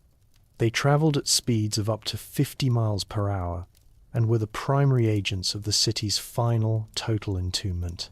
The flows that buried Pompeii were a direct consequence of the eruption's vent dynamics and its sustained explosive power. As the volcano's energy began to wane, the eruptive column collapsed, sending a series of these dense, ground-hugging flows down the volcano's flanks. The flows, a mixture of solid material and volcanic gas, were too heavy to be carried by the wind. They moved under the force of gravity, conforming to the topography of the land and filling in every crevice and depression. The material in these flows was a fine, dense ash that, when mixed with moisture from the air, hardened into a solid matrix of rock. This final layer of material sealed the city in a new, final, and more permanent tomb. The ash flows, which reached depths of over 10 feet in some parts of the city, created a solid, airtight casing around the city's structures and contents. This casing, a type of volcanic tuff, was much denser and harder than the initial pumicefall. Its primary function was not just to bury the city, but to protect it from the elements. The lack of oxygen and the consistent temperature within this volcanic tomb prevented the decomposition of organic materials and the corrosion of metal. This unique burial is the reason why archaeologists have been able to find the city in such a remarkable state of preservation. The city's buildings, its frescoes, and its artifacts were not damaged by the elements. They were simply sealed in a perfect, airtight time capsule. The remains of the city, from the forum to the private homes, were perfectly preserved, a testament to the fact that the city was not just destroyed, but was mummified in its final moments. This final act of the volcano was a geological anomaly, a destructive force that created a perfect record of its victims, and a unique glimpse into the lives of a civilization that was lost to time. When the eruption finally ended, the landscape of the Bay of Naples was unrecognizable. The fertile, verdant slopes of Mount Vesuvius were now a desolate expanse of grey ash and hardened volcanic rock. The eruption had fundamentally altered the region's topography and ecology. The volcanic debris, which had been carried by pyroclastic flows and fallout, covered an immense area, burying not just Pompeii and Herculaneum, but dozens of other smaller settlements and farms. The Sarno River, which had once flowed to the sea, was now choked with volcanic material, its course altered and its mouth blocked. This environmental transformation was both profound and widespread. The geological evidence confirms the scale of this devastation. The total volume of volcanic material ejected from Vesuvius is estimated to be approximately 3 cubic kilometers. This material, a mixture of pumice and fine ash, was deposited in layers over the entire region, with the deepest accumulations near the volcano's base. The ashfall extended for hundreds of miles, reaching as far as modern-day Turkey, a testament to the immense power of the eruption. The sheer volume of this deposit created a new alien landscape, a monochromatic world of grey and black that bore no resemblance to the lush, volcanic soil that had defined the region for centuries. The impact on the local economy was total. The vineyards and olive groves that had sustained the region for centuries were now buried under feet of volcanic rock. The farms and pastures that had provided food for the city were gone.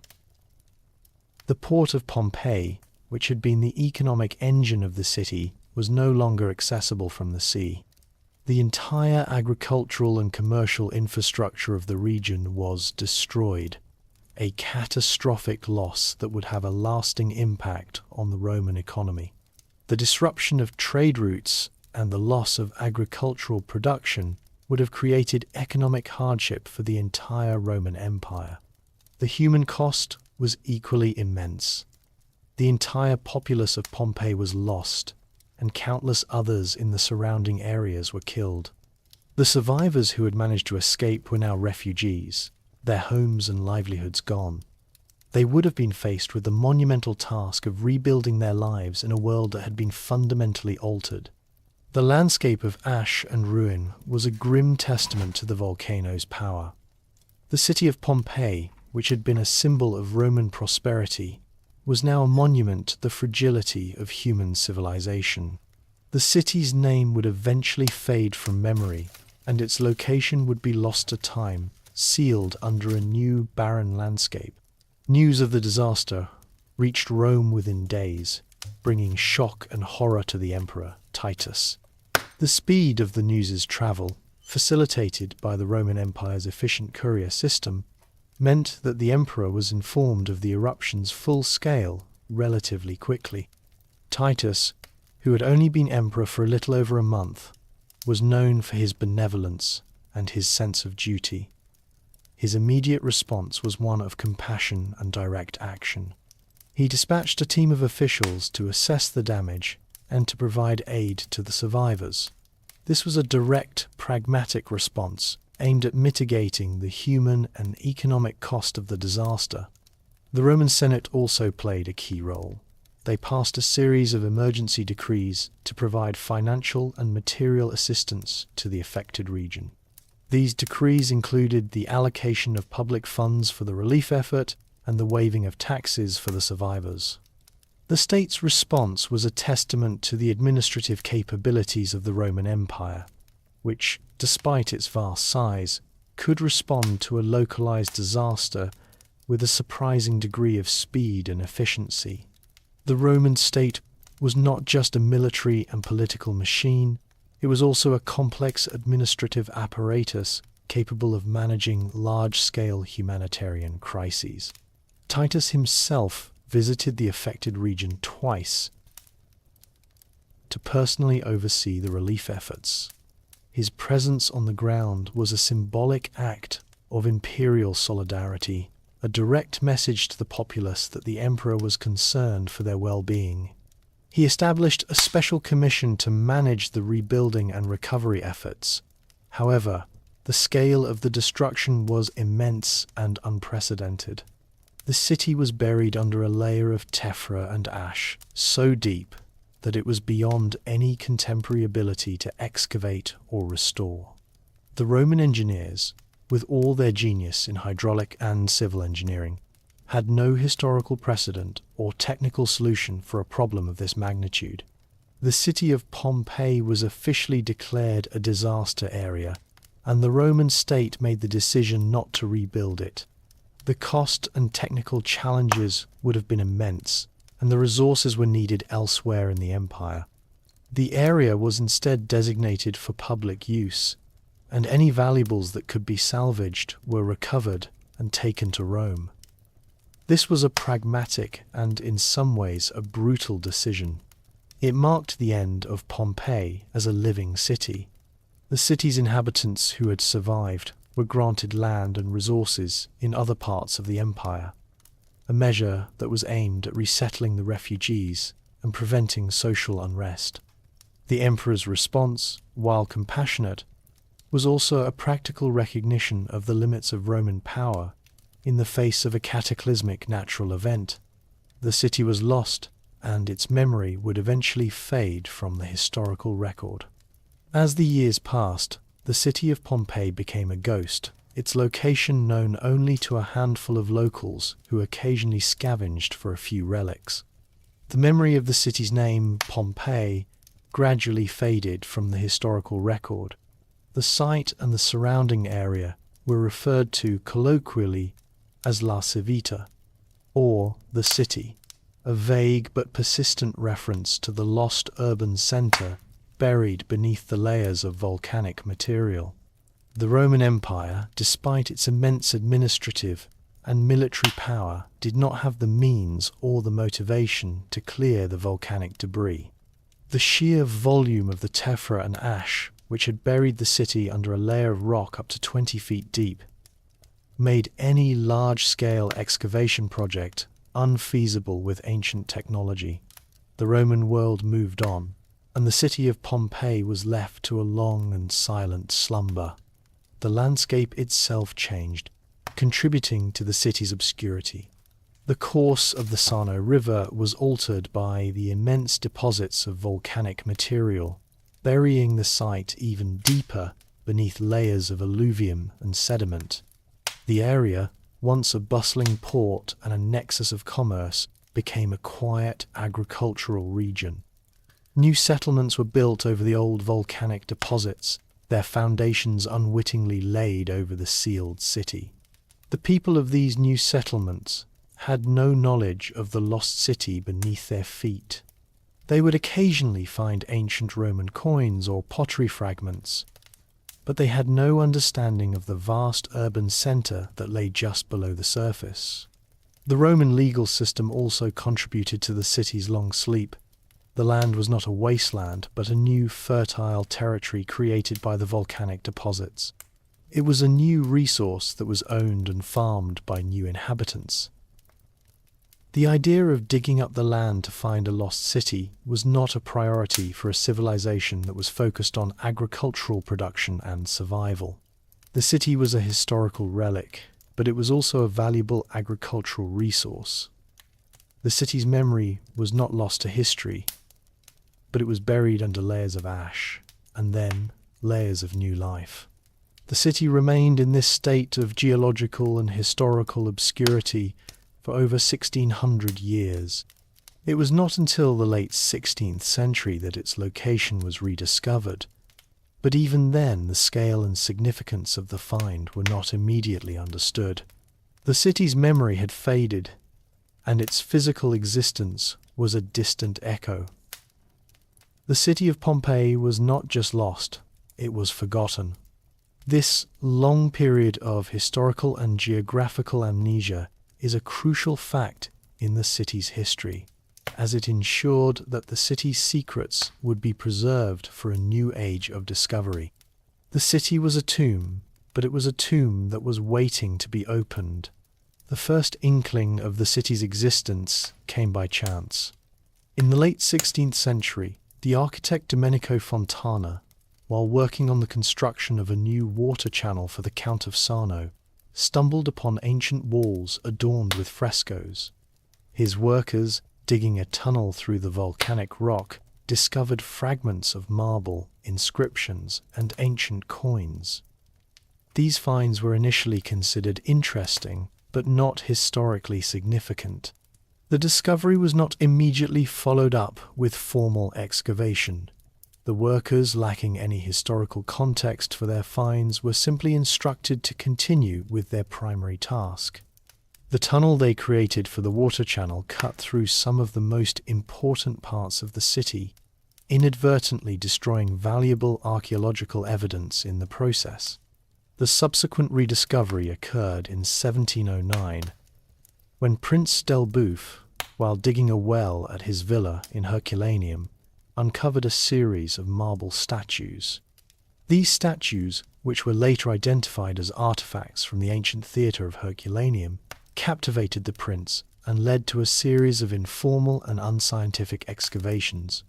These early digs were a form of treasure hunting, with a focus on finding valuable art and statuary to adorn royal palaces and private collections. There was no systematic method to the excavations. Workers simply dug tunnels through the hardened volcanic material, often destroying valuable historical context in their rush to find artifacts. This period of haphazard excavation continued for several decades. The discoveries were treated as curiosities, not as historical records. There was a lack of understanding of the archaeological significance of the sites. The focus was on the beauty and monetary value of the artifacts, not on the stories they told about the lives of the people who had created them. The lack of a scientific approach meant that much of the city's history was lost to the unrecorded and unscientific methods of these early diggers. The discoveries, while exciting, were not used to build a comprehensive historical narrative. They were simply a collection of beautiful objects. The true significance of these discoveries was not immediately understood.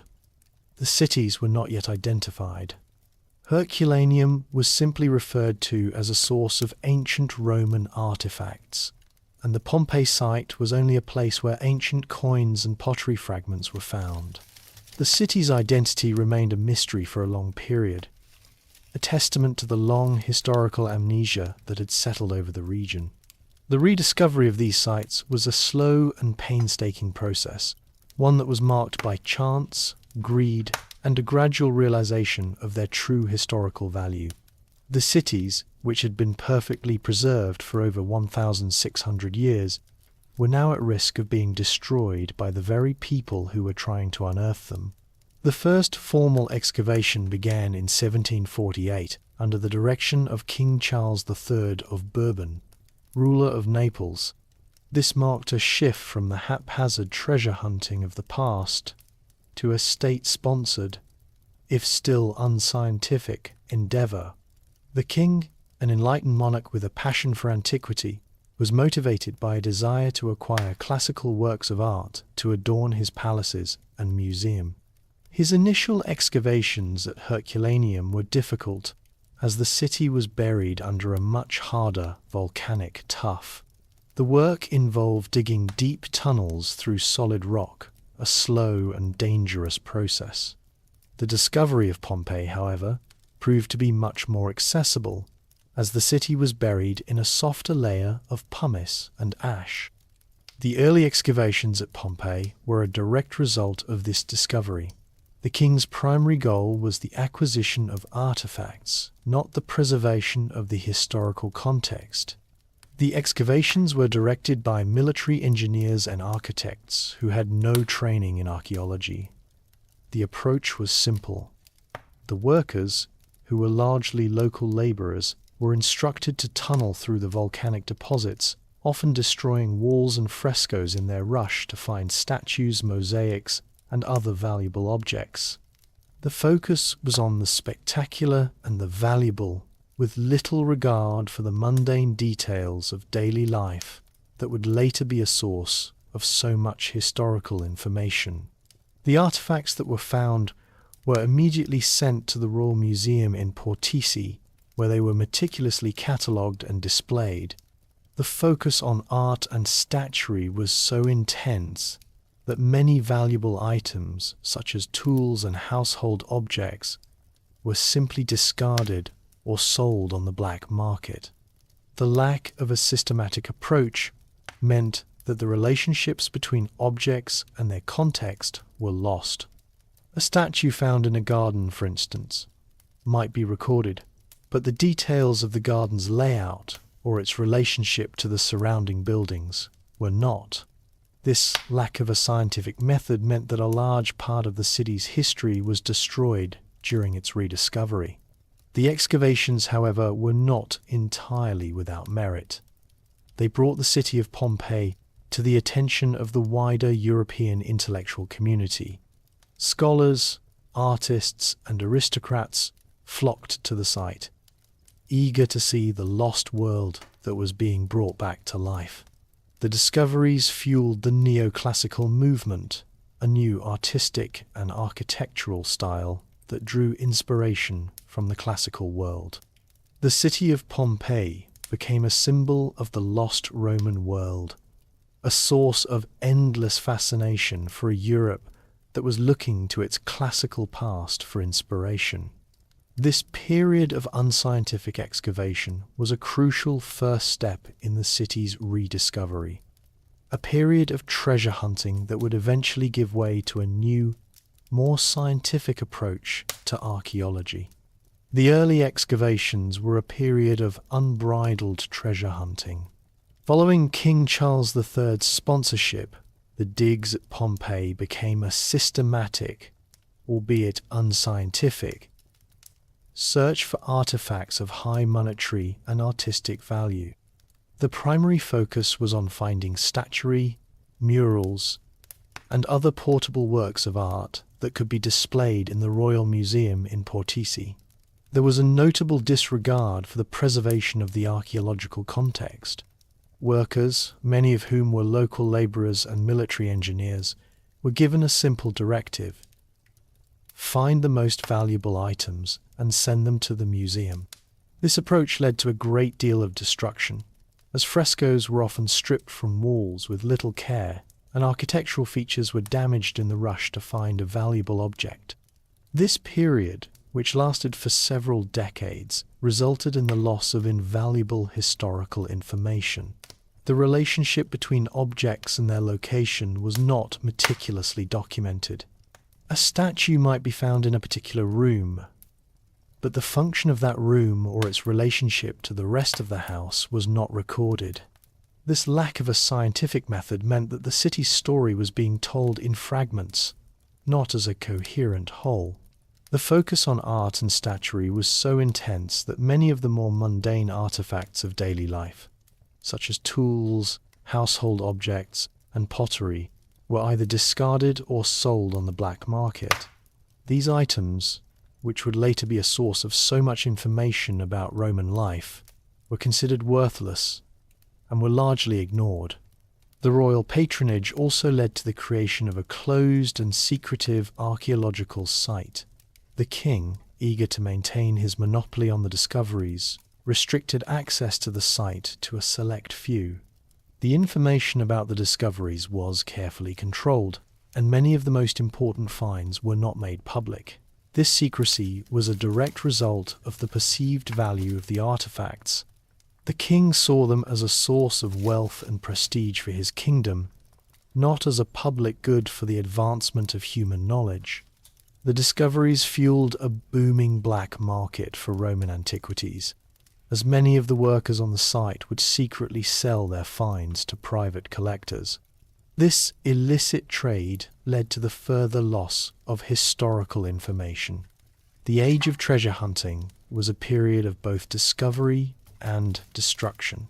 It brought the lost city to the attention of the world, but it also caused irreparable damage to the archaeological record.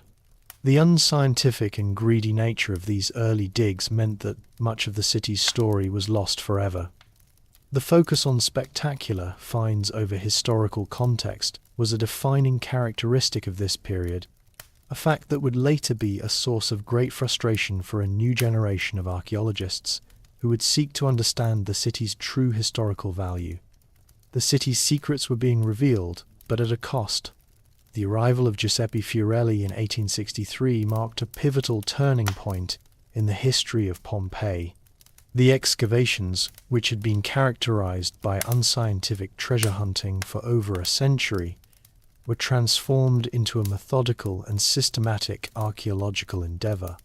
Fiorelli, a trained scholar and professor of archaeology, was appointed director of the excavations by the newly unified Kingdom of Italy.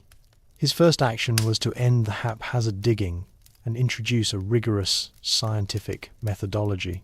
This new approach was based on the principles of stratigraphy, which involved excavating layer by layer, meticulously documenting every artifact and architectural feature in its precise location. This was a radical departure from the previous practice of tunneling through the deposits to find objects of value. Fiorelli's most significant contribution was the implementation of a comprehensive system for organizing the city. He divided Pompeii into a grid of 9 regions, which were then subdivided into insulae, or city blocks, and finally into individual buildings, or domus.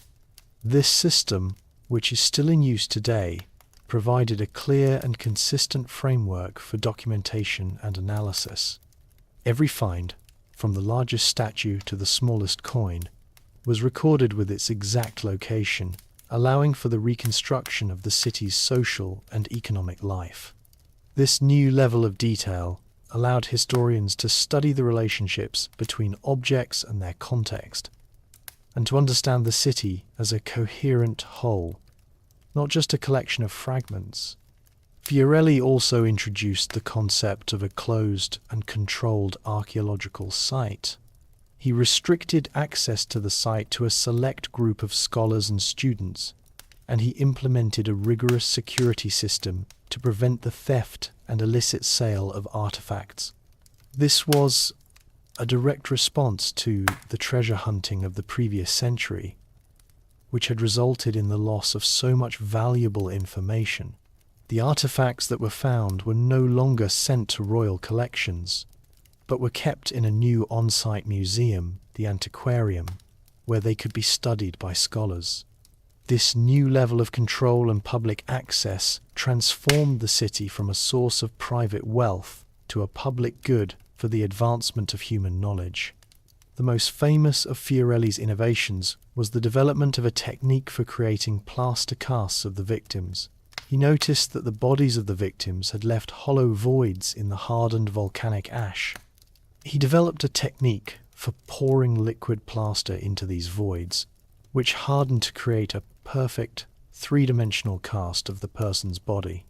This process, which was a remarkable act of scientific ingenuity, provided a poignant and emotional link to the people who had perished in the disaster. It was a direct consequence of his methodical and scientific approach to the excavation, a method that would eventually become the standard for archaeological practice around the world. It was Giuseppe Fiorelli who gave us the most poignant and heartbreaking legacy of the eruption.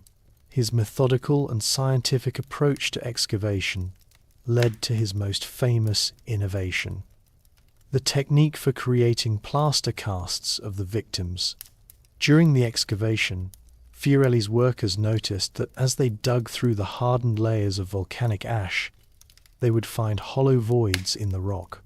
These cavities were the negative imprints of human bodies, which had been instantly vaporized by the searing heat of the pyroclastic surges.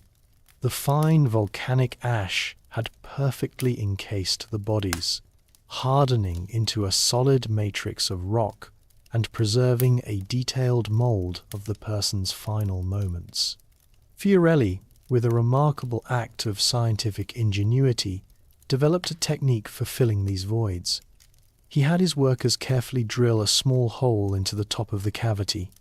Then, using a funnel, they would pour liquid plaster into the void. The plaster, once it hardened, created a perfect three-dimensional cast of the person's body. These casts, which were a direct consequence of the specific geological conditions of the eruption, are a unique and invaluable historical record. They are not sculptures or artistic renderings. They are a direct, scientific reconstruction of the victim's final moments.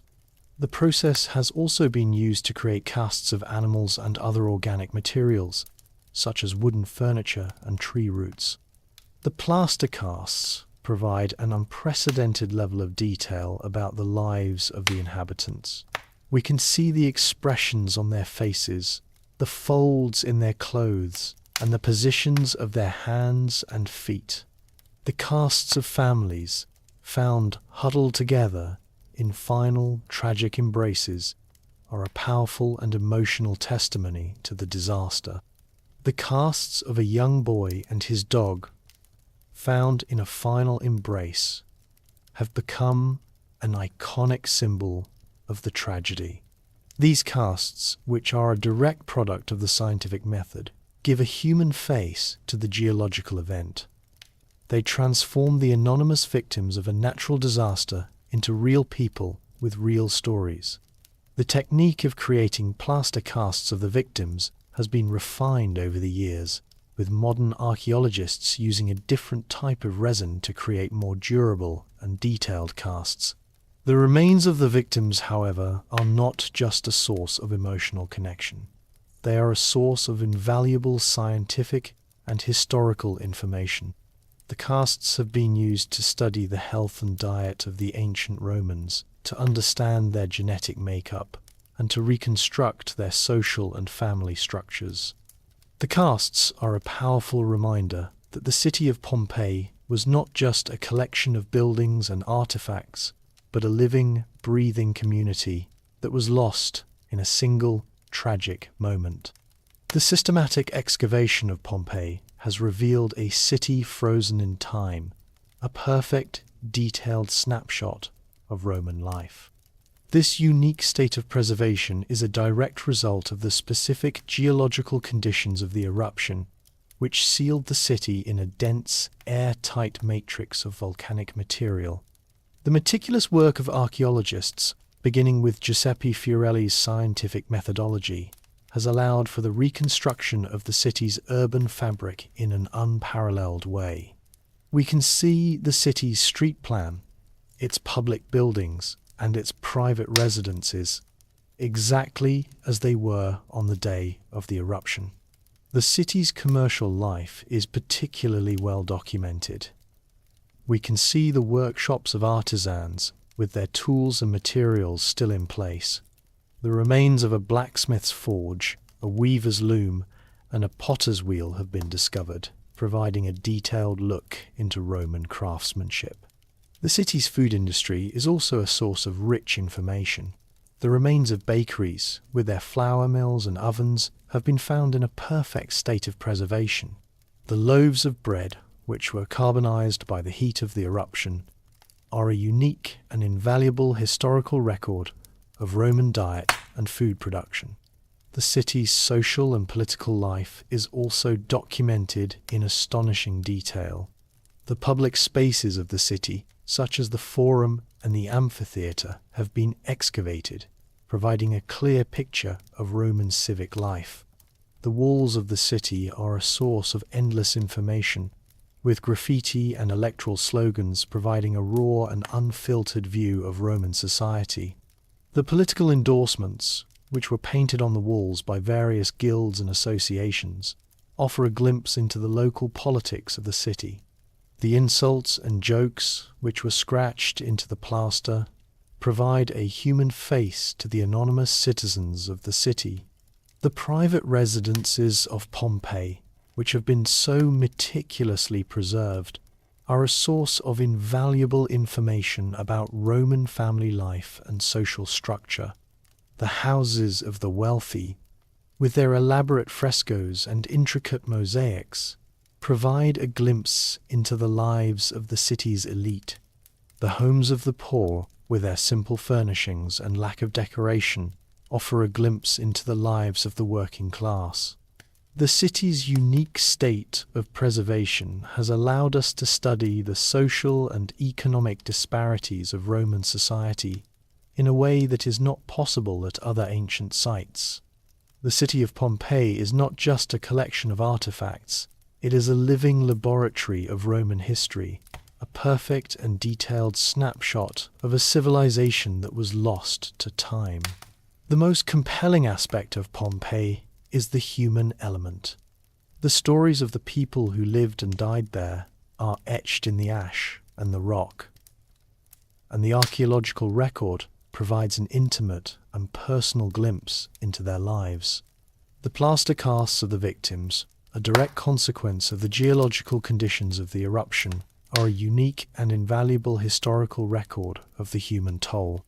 These casts, which preserve the final gestures of the inhabitants, provide a human face to the geological event, transforming the anonymous victims of a natural disaster into real people with real stories. The casts of families found huddled together and of individuals in their final moments are a powerful and emotional testimony to the tragedy. The city's walls and public spaces are a source of endless information about the lives of the people.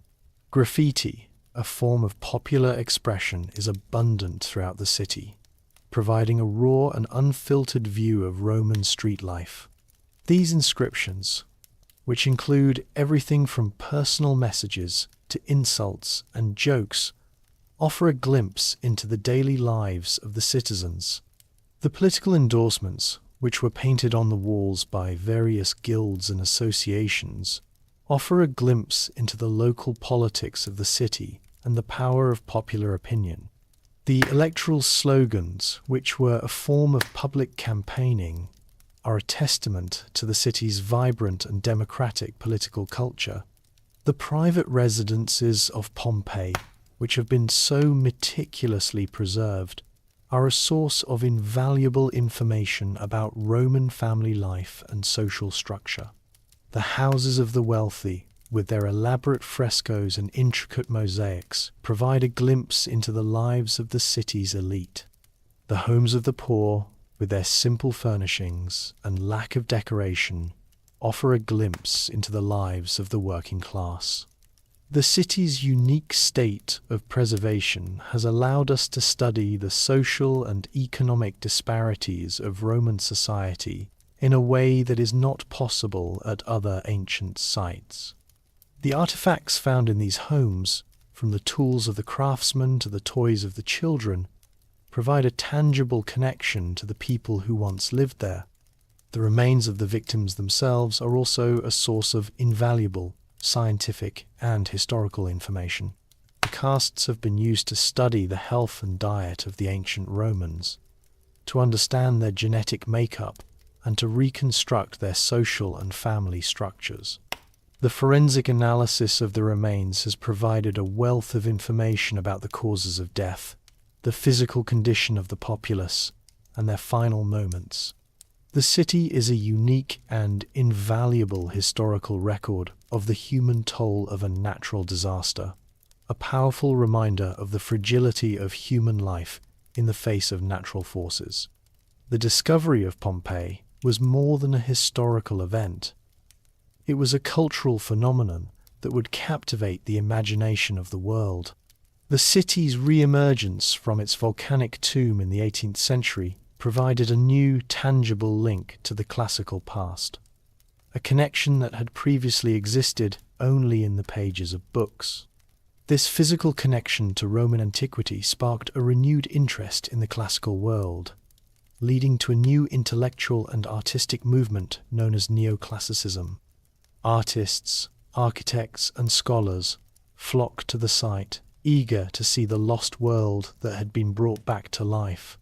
The city's frescoes, mosaics, and architecture became a source of inspiration for a new generation of artists and thinkers.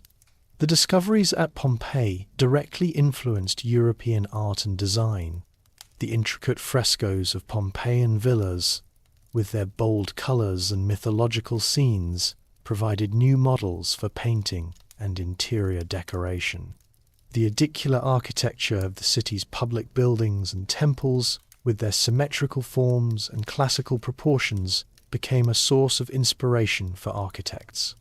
The city's influence can be seen in the design of public buildings, private residences, and gardens across Europe, from the palaces of royalty to the homes of the newly wealthy. The city was not just a historical relic, it was a living model for a new artistic movement that would shape European aesthetics for centuries. The city also became a catalyst for the development of archaeology as a scientific discipline. The haphazard treasure hunting of the 18th century gave way to the methodical and systematic approach of the 19th century. Scholars and archaeologists, inspired by the city's unique state of preservation, developed new techniques for excavation, documentation, and preservation. The work of Giuseppe Fiorelli, in particular, established the modern principles of archaeological science, with his grid system for organizing the city and his use of plaster casts to preserve the final moments of the victims.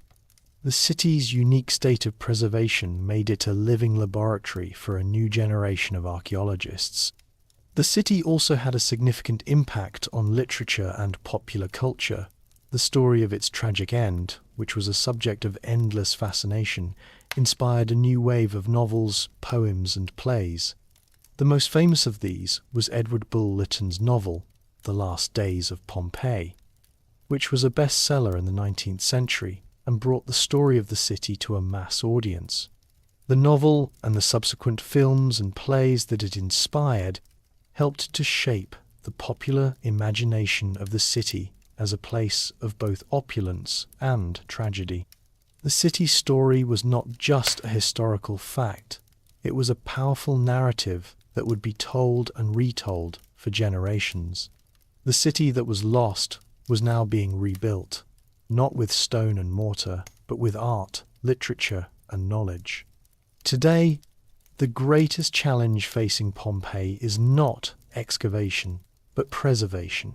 For over 1,600 years, the city was perfectly preserved under a dense, airtight matrix of volcanic material, which protected its structures and artifacts from the corrosive effects of the elements.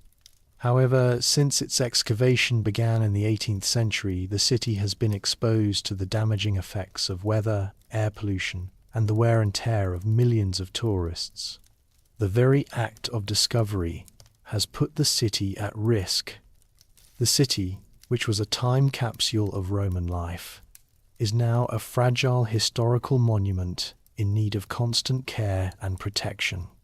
The archaeological record of Pompeii is under threat from a number of sources. The frescoes and mosaics, which were so perfectly preserved under the volcanic ash, are now exposed to sunlight and moisture, which cause them to fade and deteriorate.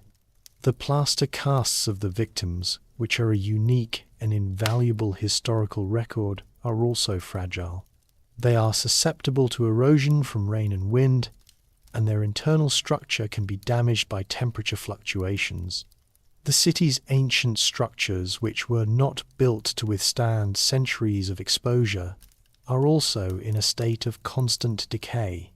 The city's walls, its columns, and its roofs are all in a state of advanced deterioration, and they require constant maintenance and restoration. The sheer scale of the preservation challenge is immense. The archaeological site covers an area of over 100 acres, and a significant portion of the city remains unexcavated. The Italian government and a number of international organizations have been working to protect the site, but the task is immense. The Great Pompeii Project, a major conservation initiative, was launched in 2012 with funding from the European Union. The project's goal is to restore the city's ancient structures, to protect its frescoes and mosaics, and to create a sustainable plan for its long-term preservation. The project is a testament to the global recognition of the city's historical importance. The challenge of preservation is also a challenge of access. The city is a major tourist destination, with millions of visitors each year. The sheer volume of foot traffic has a damaging effect on the ancient pavements and sidewalks.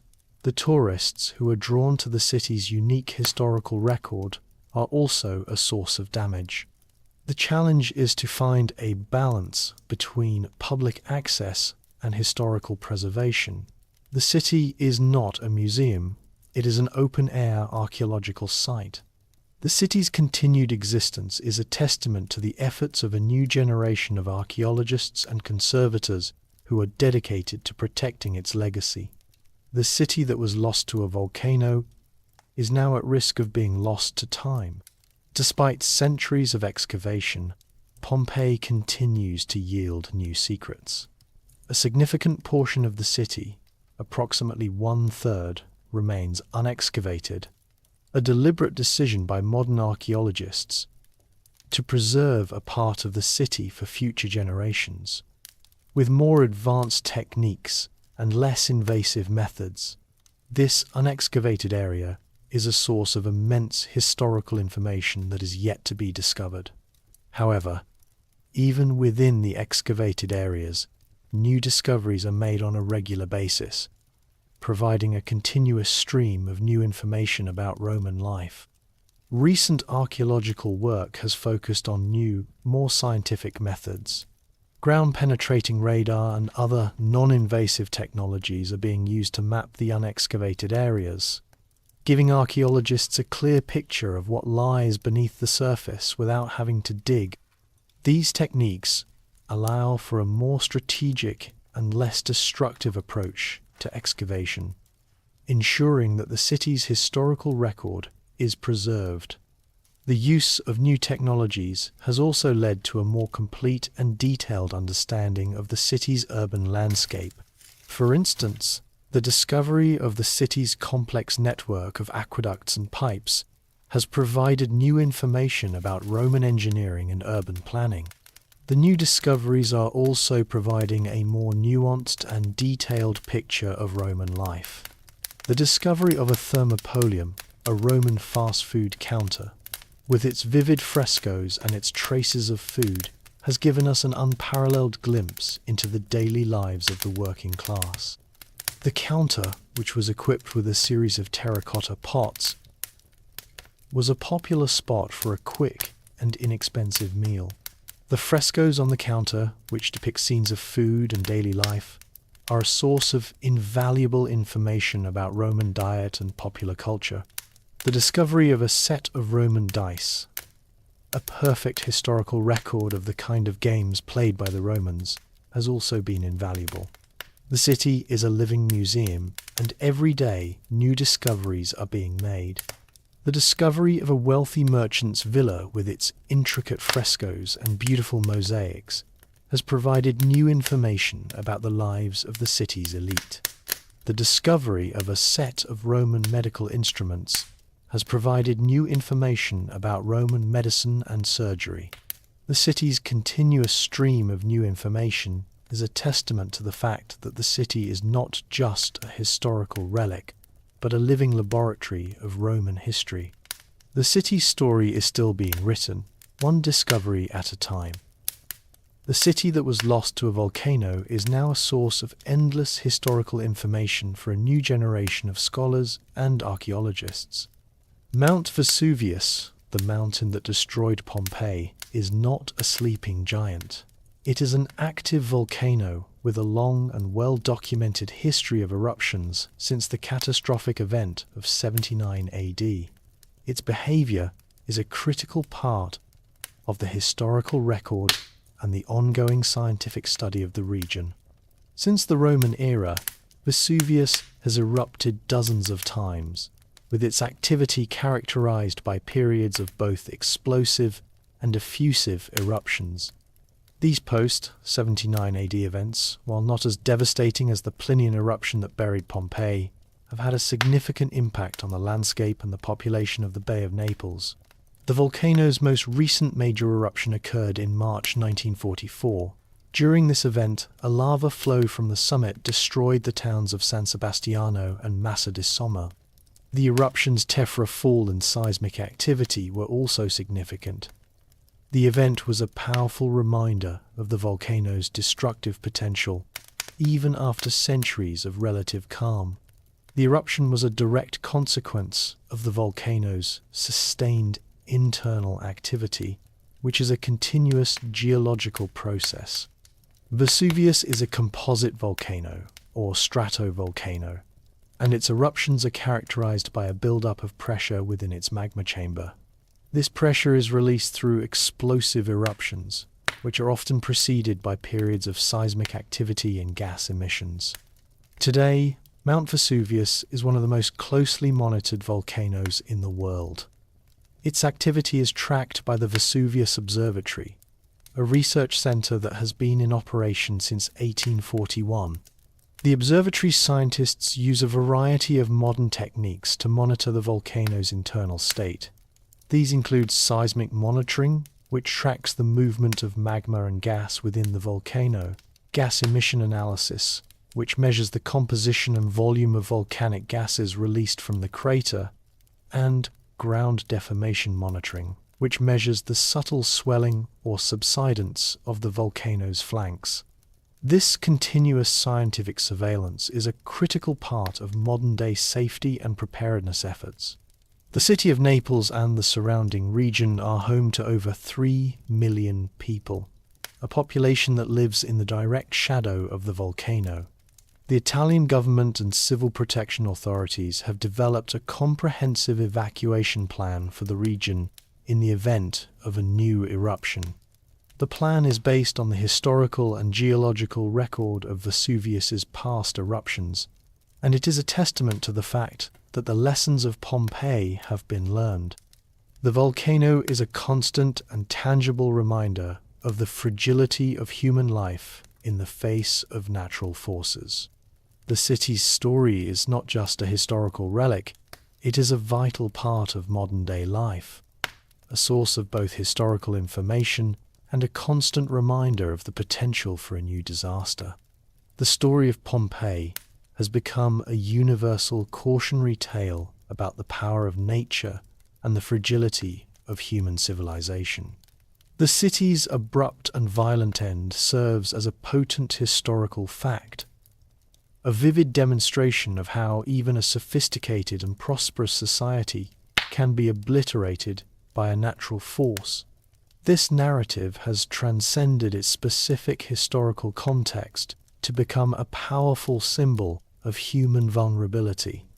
The geological record of the disaster, with its layers of pumice and ash, provides a tangible and undeniable testament to the destructive power of a volcanic eruption. The city's ruins, preserved in a state of arrested decay, offer a silent and profound commentary on the impermanence of human achievement. The city's legacy is also a testament to the importance of historical and scientific knowledge. The Roman populace's lack of historical memory of Vesuvius as a volcano was a crucial factor in their lack of preparedness. This historical amnesia, a key fact of the disaster, is a powerful reminder of the importance of preserving historical and scientific knowledge.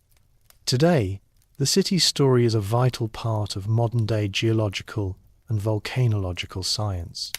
The eruption of 79 AD is a case study for understanding volcanic activity and a critical source of data for modern-day hazard assessments. The city's unique state of preservation has allowed scientists to study the specific processes of a Plinian eruption and to understand the unique characteristics of its pyroclastic flows and surges. The story of Pompeii has also had a significant impact on art, literature, and popular culture. The city's narrative has been retold countless times in books, films, and documentaries. The city's ruins, with their unique beauty and tragic history, have inspired artists and writers for centuries. The image of the city, frozen in time, and the poignant casts of its people are a powerful and emotional reminder of human mortality. This has led to the city becoming a powerful cultural touchstone, a symbol of the lost and the found. The story has been used to explore themes of human transience, divine judgment, and the power of nature. The city of Pompeii is not just a historical relic, it is a vital part of modern-day life, a source of both historical information and a constant reminder of the potential for a new disaster. The city's story is not a fictional narrative, it is a historical fact that has been preserved in a state of arrested decay. The city's ruins serve as a powerful and tangible reminder of the fragility of human life in the face of natural forces. The city's legacy is a legacy of fear, a fear that has been preserved in a state of arrested decay for over 1600 years. This fear is a vital part of modern-day preparedness efforts, a constant reminder of the potential for a new disaster. The ruins of Pompeii are a city of ghosts, but not one devoid of life. The archaeological site, which covers an area of over 100 acres, has become a major tourist destination, drawing millions of visitors each year. This is a direct consequence of the city's unique historical and geological record. The city is a living museum, a place where people can walk the ancient streets, explore the homes of the Romans, and contemplate the lives of the people who were lost in the disaster. The city's ruins are not just a collection of artifacts. They are a monument to the fragility of human life and the enduring power of history. The city's preservation, a direct result of the eruption, has made it a global cultural touchstone. The city's ruins serve as a powerful and tangible reminder of the power of nature and the fragility of human life. The city's remains are a powerful and emotional testament to the human toll of a natural disaster. The plaster casts of the victims, in particular, provide a human face to the disaster, transforming a geological event into a deeply personal tragedy. They are a poignant reminder of human mortality and the fragility of life in the face of natural forces. The city is also a place of ongoing scientific and historical research. The unexcavated areas of the city are a source of immense historical information that is yet to be discovered. The city's ruins, with their unique beauty and tragic history, have inspired artists and writers for centuries. The city's story has been retold countless times in books, films, and documentaries. The city is a source of knowledge, a source of art, and a source of inspiration for a world that continues to grapple with the forces of nature and the meaning of human existence. The city that was lost to a volcano is now a place of pilgrimage, a place where we can connect with our past and contemplate our future. The city is a living monument to human ingenuity, resilience, and art, all of which were preserved by the very force that sought to destroy them. The city's ruins serve as a powerful and tangible reminder of the fragility of human life in the face of natural forces. The city's legacy is a legacy of fear, a fear that has been preserved in a state of arrested decay for over 1600 years. The city's story is a testament to the fact that even in total destruction, there can be a profound legacy. The city that was lost is now a source of knowledge, a source of art, and a source of inspiration for a world that continues to grapple with the forces of nature and the meaning of human existence. The discovery of Pompeii fundamentally changed our understanding of Roman history. Prior to the systematic excavations, the primary sources for information on the Roman world were the writings of elite historians, philosophers, and military commanders. These texts provided a detailed but often narrow view of Roman life, focusing on politics, warfare, and the lives of the upper classes. The city of Pompeii, however, offered an unprecedented and intimate glimpse into the daily existence of ordinary people across a wide social spectrum. The preservation of the entire urban environment allowed archaeologists to study the social structure not just from what was written, but from what was physically present. The city's archaeological record provided a wealth of information about Roman urbanism, architecture, and engineering.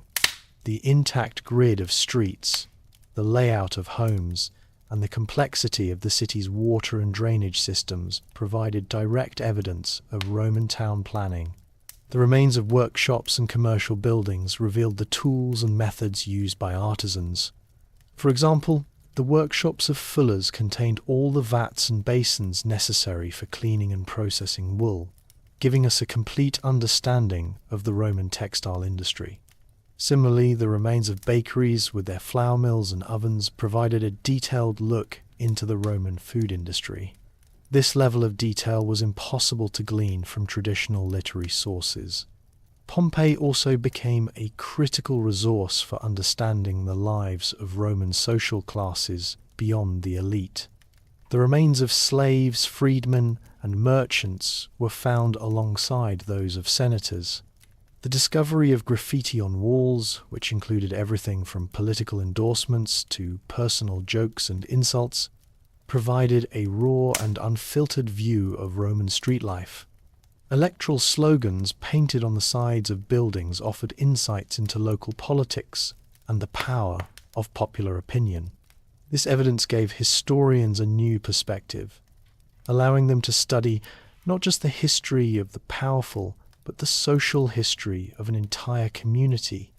The city's unique state of preservation, therefore, transformed the study of Roman antiquity from a purely literary pursuit into a multidisciplinary field. The city became a living laboratory for historians, archaeologists, and classicists, providing a tangible connection to the past that no written text could offer. The story of Pompeii is a story of life, death, and resurrection. Its narrative, which spans from a vibrant urban centre to a buried tomb and finally to an excavated ruin, has become a universal symbol. The site's unique archaeological record has transcended historical fact to become a powerful cultural touchstone. The plaster casts of the victims in particular created a profound emotional connection with audiences across the centuries. These casts, which preserve the final gestures of the inhabitants, provide a human face to the disaster, transforming a geological event into a deeply personal tragedy. They are a poignant reminder of human mortality and the fragility of life in the face of natural forces. This narrative of loss and discovery has had a significant impact on art, literature, and popular culture. The city's story inspired a new wave of Romanticism and Neoclassicism, with artists and writers using the tragedy as a backdrop for exploring themes of human transience, divine judgment, and the power of nature. From Edward Bulwer Lytton's novel The Last Days of Pompeii to numerous modern films and documentaries, the story has been retold countless times. The site itself has become a place of pilgrimage, drawing millions of visitors who seek to walk the ancient streets and connect with the history that is so vividly preserved. The city's ruins serve as a constant and tangible reminder of the power of nature and the abrupt end of an entire civilization. The story of Pompeii is a story of life, death, and resurrection. Its narrative, which spans from a vibrant urban centre to a buried tomb and finally to an excavated ruin, has become a universal symbol. The site's unique archaeological record has transcended historical fact to become a powerful cultural touchstone. The plaster casts of the victims in particular created a profound emotional connection with audiences across the centuries. These casts, which preserve the final gestures of the inhabitants, provide a human face to the disaster, transforming a geological event into a deeply personal tragedy. They are a poignant reminder of human mortality and the fragility of life in the face of natural forces. This narrative of loss and discovery has had a significant impact on art, literature, and popular culture. The city's story inspired a new wave of Romanticism and Neoclassicism, with artists and writers using the tragedy as a backdrop for exploring themes of human transience, divine judgment, and the power of nature. From Edward Bulwer Lytton's novel The Last Days of Pompeii to numerous modern films and documentaries, the story has been retold countless times. The site itself has become a place of pilgrimage, drawing millions of visitors who seek to walk the ancient streets and connect with the history that is so vividly preserved. The city's ruins serve as a constant and tangible reminder of the power of nature and the abrupt end of an entire civilization. The story of Pompeii also underscores the importance of archaeological science and preservation. The meticulous work of scholars and archaeologists over centuries has ensured that the city's history is not merely recounted, but is protected for future generations.